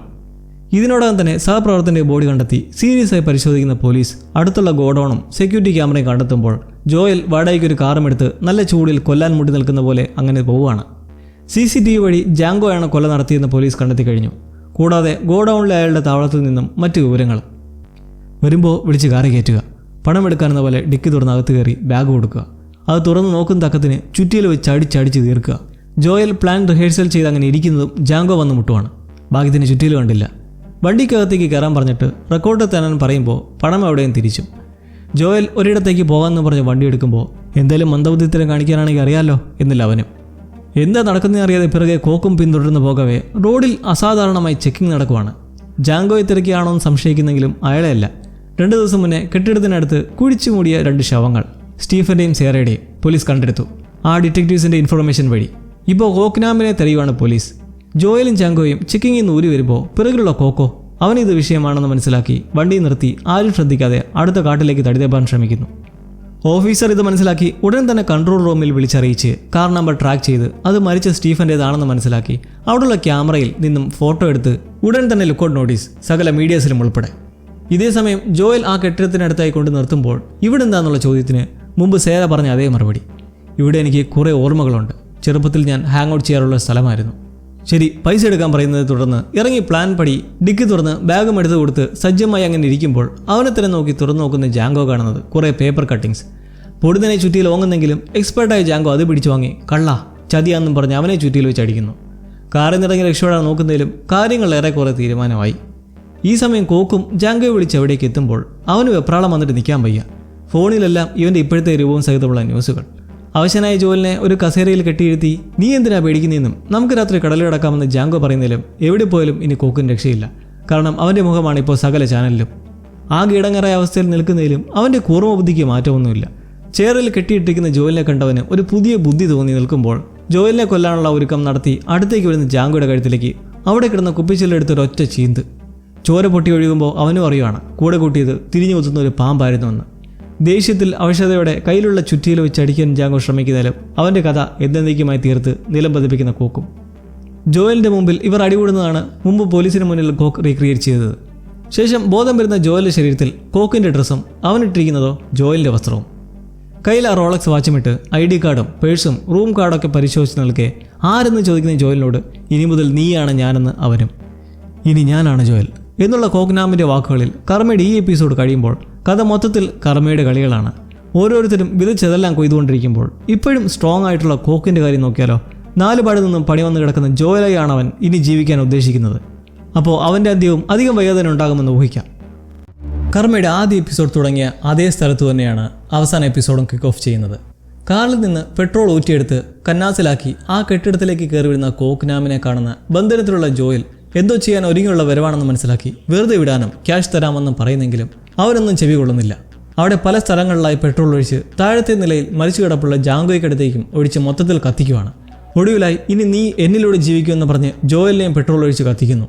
ഇനി ജോയലിൻ്റെ ഐഡന്റിറ്റിയിൽ തൽക്കാലത്തേക്ക് പോലീസിനെ പിടികൊടുക്കാതെ നിൽക്കാമെന്നാണ് ഉദ്ദേശമെങ്കിലും അവിടെ വെച്ചൊരു സംഭവം നടക്കുന്നു. താഴത്തെ നിലയിൽ കത്തിപ്പിടിച്ചെത്തി അവിടെയുള്ള ഗ്യാസ് സിലിണ്ടറിലേക്കും കത്തിപ്പിടിച്ചൊരു പൊട്ടിത്തെറി. നമ്മൾ കണ്ട ആ സ്ഫോടനം അതിൻ്റെ ആഘാതത്തിൽ വീഴുന്ന കോക്കിൻ്റെ മേത്തേക്ക് കുറേ കഴുക്കോലും പട്ടിയിലും വീണ് എണീക്കാൻ പാടുപെട്ടിരിക്കെ അതിലേക്കും മുകളിൽ നിന്ന് തടി കഷ്ണങ്ങൾ കത്തി വീണ് പിറകെ ഒരു വലിയ തൂണും മേത്തേക്ക്. അങ്ങനെയാണ് പ്ലാനിലില്ലാതിരുന്ന പണി കിട്ടി ഇപ്പോൾ ഇവൻ ഈ കോലത്തിലായിരിക്കുന്നത്. ഇപ്പോൾ കോക്ക് ടാക്സി പിടിച്ചെത്തുന്നത് ജോയലിൻ്റെ അപ്പാർട്ട്മെൻറ്റിലേക്ക്. റൂം കാർഡ് വഴി അവൻ്റെ മുറിയിലേക്ക് പോകുമ്പോൾ ഇതിനിടയ്ക്ക് ഹോസ്പിറ്റലിൽ വെച്ച് മറ്റൊരു കാര്യം കൂടി നടന്നിരുന്നു. ഡിസ്ചാർജായി ഇറങ്ങുന്ന കോക്കിനെയും പിറകെ ഓടിയ ലിജിയെയും ഡ്യൂട്ടിക്ക് എത്തുന്ന അവളുടെ ഫിയാൻസെ റോബിൻ കാണാനിടയായിരുന്നു. ഉറങ്ങാൻ കഴിയാത്ത രാത്രികളെക്കുറിച്ചും വേദനയെക്കുറിച്ചും പറഞ്ഞ് തിരികെ വരുന്ന ലിജിയെ കാത്തുനിന്നതും ഇതെല്ലാം കേട്ട റോബിനായിരുന്നു. എന്താ കാര്യമെന്നറിയാൻ ഒരു കോഫി മേടിച്ച് ലിജിയുമായി ഒഴിഞ്ഞവരിടത്തേക്ക് പോയെങ്കിലും അവളുടെ പക്കൽ റോബിനോടൊരു ചോദ്യമായിരുന്നു. ജീവിതത്തിൽ ഏറ്റവും വെറുപ്പ് തോന്നിയ ആരെങ്കിലും ഉണ്ടായിട്ടുണ്ടോ? മരണം കണ്ട് സന്തോഷിക്കത്തക്ക വെറുപ്പ് തോന്നിയ ആരെങ്കിലും? വലുതായൊന്നും വിട്ടു പറയാതെ അവിടെ ആ സമയം പോയപ്പോൾ നിലവിലെ സാഹചര്യത്തിൽ കോക്ക് ജോയലിൻ്റെ മുറി കണ്ടുപിടിച്ച് എത്തിക്കേറിയിരിക്കുകയാണ്. ഒരു വൃത്തിയുമില്ലാണ്ട് ഇട്ടിരിക്കുന്ന ഒരു മുറി. ശരീരത്ത് വേദന നിൽക്കുന്നതുകൊണ്ട് തന്നെ കോക്ക് ഇടയ്ക്കിടയ്ക്ക് മോർഫിൻ എടുത്ത് കഴിക്കുന്നുണ്ട്. വീട്ടിലെത്തി വേദന സംഹാരിയും കഴിച്ച് റൂം നമ്പറും ഫോൺ നമ്പറും ഒക്കെ കാണാപ്പാടം പഠിച്ച് നല്ല സുഖകരമായ ഉറക്കം പാസ്സാക്കുമ്പോൾ അവനെ കൊല്ലാൻ തീരുമാനമെടുത്തിരിക്കുന്ന ലിജി ആശുപത്രിയിലെ റെസ്ട്രിക്റ്റഡ് നാർക്കോട്ടിക് സ്റ്റോറേജിൽ നിന്നും ഫെന്റനിൽ എടുക്കുകയാണ്. മോർഫിനേക്കാൾ 10 മടങ്ങ് ശേഷിയുള്ള ഹെവി ഡോസ്. മരണം മുന്നിൽ കണ്ട് കിടക്കുന്നവർക്ക് മാത്രം പൊതുവെ കൊടുക്കാറുള്ള ഡ്രഗ്. അതിൻ്റെ ഒരു കുപ്പി എടുത്തിട്ട് അവിടെ വെച്ച് തന്നെ ആ ഡിറ്റക്റ്റീവിനെ വിളിക്കുവാണ്. അയാൾക്ക് 30 ലക്ഷം ട്രാൻസ്ഫർ ചെയ്ത് കൊടുത്തിട്ട് ഫോൺ എടുത്ത് അയാളും അന്തിച്ച് തിരക്കുന്നു. ഇത്രയും പൈസ ഇപ്പോൾ ഇട്ട് എന്താണെന്നും ചെറിയ പണി വല്ലതും ആണെങ്കിൽ പൈസ ഒന്നും ഇല്ലാതെ ചെയ്തു തരാമെന്നും ഒക്കെ പറഞ്ഞുകൊണ്ട് ലിജി പറയുന്നത് എൻ്റെ കയ്യിൽ ആകെ ഉണ്ടായിരുന്നത് ഇത്രയുമാണ്, എനിക്കൊരു സഹായം കൂടി ചെയ്യണം. ഫോൺ കോളിൻ്റെ രൂപത്തിലൊരു ഹാപ്പി ന്യൂസാണ് കോക്കിനെ എഴുന്നേൽപ്പിക്കുന്നത്. ഇൻഷുറൻസ് ക്ലെയിം ആയിട്ടുണ്ട്. ഡേഡി മരിച്ചതിൻ്റെ. കോക്കിൻ്റെ സന്തോഷം കൊണ്ട് തരിച്ചു കയറിയിട്ട് പാടില്ല. അടക്കി നിർത്തി അച്ഛൻ്റെ കാര്യത്തിൽ വിഷമിച്ചെന്ന പോലെ അക്കൗണ്ട് നമ്പർ വല്ലതും വേണമെന്ന് തരട്ടോ എന്ന് ചോദിക്കുമ്പോൾ അതിൽ ഒരു ചെറിയ പ്രശ്നമുണ്ട്. ഡാഡി മകൻ അറിയാതെ എഴുതിയൊരു വിൽപത്രമുണ്ട്. അതിൽ പറയുന്ന പടി ഈ തുക ചെന്നെത്തുന്നത് അദ്ദേഹം പോയിക്കൊണ്ടിരുന്ന ചർച്ചിൻ്റെ പേർക്കാണ്. അതാണ് ബെനിഫിഷ്യറി നെയിമാക്കി വെച്ചിട്ടുള്ളത്. അവസ്ഥ മനസ്സിലായെന്നും പള്ളിക്കാരുമായി പോയെന്നും സംസാരിച്ച് എന്തെങ്കിലും ഒരു ടേംസിന് ശ്രമിക്കുമെന്നും പറഞ്ഞ് ഫോൺ കോളിന് അന്ത്യമാവുമ്പോൾ കോക്കിന് വന്നിരിക്കുന്ന അടുത്തൊരു കുരു കാരണം ചർച്ചിലേക്ക് അപ്പോൾ തന്നെ ഇറങ്ങി വെച്ച് പിടിക്കുന്ന അവനെ പെട്ടെന്ന് ആക്സിഡന്റിൽ ഒരാളിടിച്ച് കോഫി സ്പിൽ ചെയ്തേ തുടർന്ന് കുറെ സോറി പറഞ്ഞ് തുടച്ചു കൊടുത്ത് വിടുന്നതിന് പിറകെ വീറോടെ നിൽക്കുന്ന കോക്കിനെ വിളിച്ചിട്ട് സാർ ഇത് മറന്നു എന്ന് പറഞ്ഞ് ഗുളിക വെച്ച് നേടുന്നത് മറ്റാരുമല്ല, ആ ഡിറ്റക്റ്റീവാണ്. ആ അബദ്ധം വഴി മോർഫിൻ എടുത്തു മാറ്റി ഹെവി ഡോസ് ഡ്രഗ് അതിൻ്റെ സ്ഥാനത്ത് കൊടുത്തു. ലിജിയുടെ പ്ലാൻ എക്സിക്യൂട്ട് ചെയ്ത അവളുടെ ജീവിതം അറിയുന്ന ഉജ്ജ്വലൻ. അങ്ങനെ ബസ്സും ടാക്സിയും ഒക്കെ പിടിച്ച് രാത്രിയോടെ ചർച്ചിലേക്ക് വന്ന് കയറുന്ന കോക്ക് അവിടെ ആരെയും കാണാത്തത് മൂലം എല്ലാം എവിടെ പോയിരിക്കുക, വന്നില്ലെങ്കിൽ എല്ലാം ഞാൻ അടിച്ച് പൊട്ടിക്കുമെന്ന് അങ്ങനെ ബഹളം വെച്ച് നിൽക്കെ ഒരു സിസ്റ്റർ അവിടേക്ക് എത്തുന്നു. ഡേഡിയുടെ പൈസ ചോദിക്കുന്ന വഴി ആളെ മനസ്സിലാക്കി അച്ഛൻ മരിക്കുന്ന അന്നും നിന്നെക്കുറിച്ച് പ്രാർത്ഥിച്ചാണ് വിഷമിച്ചതെന്നും ഒക്കെ പറഞ്ഞു നിൽക്കുന്നതിലും അവനിപ്പോൾ പൈസ കിട്ടണം. പറ്റില്ല, അത് ഈ കത്തീഡ്രലിൻ്റെ ആശുപത്രിയിലെ രോഗികൾക്ക് വേണ്ടി ഉള്ളതാണെന്നും പറഞ്ഞ് ഡേഡി മുമ്പ് എപ്പോഴോ റെക്കോർഡ് ചെയ്ത ഒരു ഓഡിയോ ക്ലിപ്പ് കേൾപ്പിക്കുന്നു. അതിൽ പറയുന്നതോ മകൻ വഴിവഴിച്ച് പോയതെപ്പറ്റിയും അവനിവിടെ നിന്ന് ബഹളം വെച്ചാലും പൈസ കൊടുക്കരുതെന്നൊക്കെ. ഇതെല്ലാം കേട്ട് കോക്ക് അവിടെ നിന്ന് അച്ഛനും മകനും വെറും നാറികളാണെന്ന് പറയുമ്പോൾ കന്യാസ്ത്രീ ഒരു നോട്ടവും. കത്തീഡ്രലിൽ ഇപ്പോൾ ഒരാളിരിക്കുന്നു, ലിജി. കോക്ക് കണ്ടപാടെ നീ എന്നെ പിന്തുടരുവാണോ എന്ന് ചോദിച്ച് വിളച്ചിലെടുക്കരുതെന്ന് പറഞ്ഞ് ചാടി വരട്ടി അവശനായി ഡപ്പ് തുറന്ന് പെട്ടെന്ന് കുറച്ച് ഗുളി കഴിച്ച് വീണ്ടും ഞാൻ വരുമെന്ന് മദറിനോട് പറഞ്ഞിറങ്ങുന്നു. ഇവനെ പിന്തുടർന്ന് ലിജി അവിടെ എത്തിയപ്പോൾ അവളെ പിന്തുടർന്ന വേറൊരാളും അവിടെ എത്തിയിട്ടുണ്ട്. കോക്കിൻ്റെ രംഗമെടുത്താൽ ഒരു നിമിത്തം പോലെ അവൻ പള്ളിയിൽ നിന്ന് ഇറങ്ങി നടന്നെത്തുന്നത് ആ തെരുവീതിയിൽ. അന്ന് ഡേഡിയെ വണ്ടി ഇടിച്ചു വന്ന അതേ ആലി. എല്ലാം കിളവൻ്റെ പ്രാക്കായിരിക്കുമെന്ന് പൊള്ളലും തൊട്ട് നിൽക്കെ പിറകിലതാ വീണ്ടും ലിജി. അവരനായതൊരു തെറ്റായി പോയെന്ന് എന്തായാലും ഇപ്പോൾ അവന് തോന്നുന്നുണ്ടാവും. എൻ്റെ പൊന്നു പെണ്ണുപിള്ള ഞാൻ നിങ്ങൾ ഉദ്ദേശിക്കുന്ന ആളല്ല എന്ന് മരുന്നിൻ്റെ എഫക്റ്റിൽ തലകറയെന്ന് പറയുന്നെങ്കിലും നിനക്കൊരു മാറ്റവുമില്ല, ആ പഴയ സ്വഭാവം തന്നെയാണെന്ന് ലിജിയും. ഒടുവിൽ ഗത്യന്തരമില്ലാതെ ഞാൻ ജോയിലല്ല എന്ന് പറഞ്ഞിട്ട് പോലും അവൾ വിശ്വസിക്കുന്നില്ല. അവശനായി ഓരോരത്ത് കിടക്കുന്ന അവനെ കൊല്ലാനായി ലിജി കരുതിയുന്ന സർജിക്കൽ എടുക്കുന്നതും ഒരു വിളി റോബിൻ. അവളെ പിന്തുടർന്നെത്തി ഇപ്പോൾ വേണ്ടെന്ന് പറയുന്നെങ്കിലും കുലുങ്ങാത്ത അവളൊടുവിൽ നിന്നു പോകുന്നത് റോബിൻ എല്ലാ കാര്യവും അറിഞ്ഞെന്ന് അറിയുമ്പോൾ. ലിജിയുടെ പെട്ടെന്നുള്ള മാറ്റത്തിൽ ജോയിലുമായി എന്തോ കണക്ഷൻ ഉണ്ടെന്ന് തോന്നിയതിനെ തുടർന്ന് അവൻ്റെ ഹോസ്പിറ്റൽ റെക്കോർഡ്സിൻ്റെ സഹായത്തോടെ ഒരു സുഹൃത്തിൽ നിന്നും അറിഞ്ഞു കൗമാരത്തിൽ നേരിടേണ്ടി വന്ന ആ ക്രൂരതയെക്കുറിച്ച്. അതിൽ വളരെ ദുഃഖമുണ്ടെന്ന് നിൽക്കുന്ന റോബിൻ പറയുന്നത് നിന്നെപ്പോലെ തന്നെ എനിക്കും ഇവനെ വകവരുത്തണമെന്ന് തോന്നുന്നുണ്ട്. എന്നാൽ നീ ഇത്രയും ശക്തമായി ഇവിടെ ഇപ്പോൾ നിൽക്കുന്നില്ലേ? ഇവനെ കൊന്നുകളയാനുള്ളതല്ല നമ്മുടെ ജീവിതം, നമുക്ക് പോകാം. ലിജിക്ക് ദേഷ്യവും നഷ്ടബോധവും കലർന്ന വ്യാകുലതയിൽ കത്തി താഴെയിടുമ്പോൾ കോക്കിൻ്റെ ഒരു ടോക്ക്. എന്ത് നല്ല ജീവിതമാണ് നിങ്ങളുടെ. കയ്യിൽ നിന്ന് പോയി ലിജി ഓടി വന്നവനെ അടിച്ചടിച്ച് ദേഷ്യം തീർക്കുന്നു. നിന്നെ ഒരിക്കലും മറക്കലെന്ന് പറഞ്ഞ് അങ്ങനെ തിരിച്ചിരുവരും പോകുമ്പോൾ റോബിന് ഫോൺ കോൾ. എന്താ അത്യാവശ്യം വേണം? ഇപ്പോൾ വരാൻ പറ്റില്ലെന്നൊക്കെ കട്ട് ചെയ്യുമ്പോൾ ആരെന്ന് തീർക്കുന്ന ലിജിയോട് മുമ്പ് പറഞ്ഞ ആ ശല്യം അമ്മാവനില്ലേ അയാളെന്ന് റീപ്ലൈ ചെയ്യും.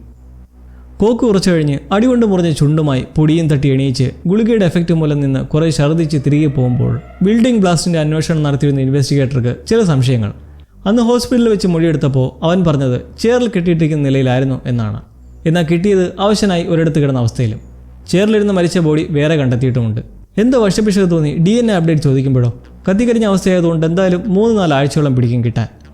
രാത്രി തന്നെ കോക്കിനെ കാണാൻ ഇറങ്ങുമ്പോൾ അവന് നേരം തീരെ അവശനായി വിറച്ച് ഒരു വിധത്തിൽ റൂമിലെത്തി വീണ്ടും ഗുളിക കയ്യിലെടുക്കുമ്പോൾ എന്തോ സംശയം. നേരെ ചെന്ന് മരുന്ന് കവറിയുന്ന വേറെ ഡപ്പത്തിൽ നോക്കുമ്പോഴോ 2 ഗുളികളും തമ്മിൽ നേരിയ നിറവ്യത്യാസം. പോകാൻ നേരം ഉണ്ടായ ആക്സിഡന്റിനെ കുറിച്ച് ഓർത്ത് എല്ലാം ലിജിയുടെ കളിയാണെന്ന് പിടികിട്ടി എരിഞ്ഞു കയറി മോർഫിൻ കഴിച്ചു നിൽക്കെ ഇൻവെസ്റ്റിഗേറ്ററിന്റെ ഫോൺ കോൾ കൂടി.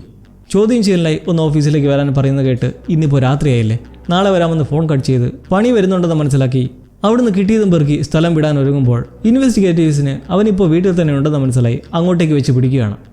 ജോലിൻ്റെ പാസ്പോർട്ടും കുറേ തുണിമണിയും ഒക്കെ എടുത്ത് പരതി നിൽക്കെ അവിടെ കാണുന്ന ഒരു ഹൈസ്കൂൾ മാഗസിൻ.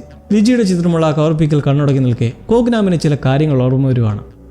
വർഷങ്ങൾക്ക് മുമ്പ് ഇതേ മാഗസിൻ്റെ കവർപ്പിക്കൽ താനില്ലാതെ പോയ വിഷമത്തിലും ദേഷ്യത്തിലും ഇരുന്ന സേറയ്ക്കടുത്തേക്ക് അന്നെത്തി അവളുടെ ഉള്ളിൽ അന്ന് ആ ഗ്യാങ് റേപ്പിനുള്ള വിത്തിട്ടതേ ഈ കോക്കായിരുന്നു.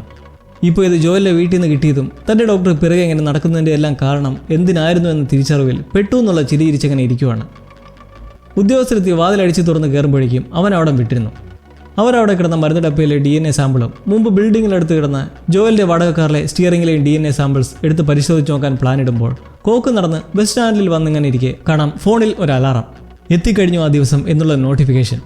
കാണുന്ന കോക്ക് ഇതെന്താ ഇത് പുല്ലിൻ്റെ ബർത്ത്ഡേ വല്ലമാണോ എന്ന് കരുതി ഓഫ് ചെയ്യുമ്പോൾ അവനുണ്ടോ അറിയുന്നു ഇതിന് വരാനുള്ള 18ൻ്റെ പണിയാണെന്ന്.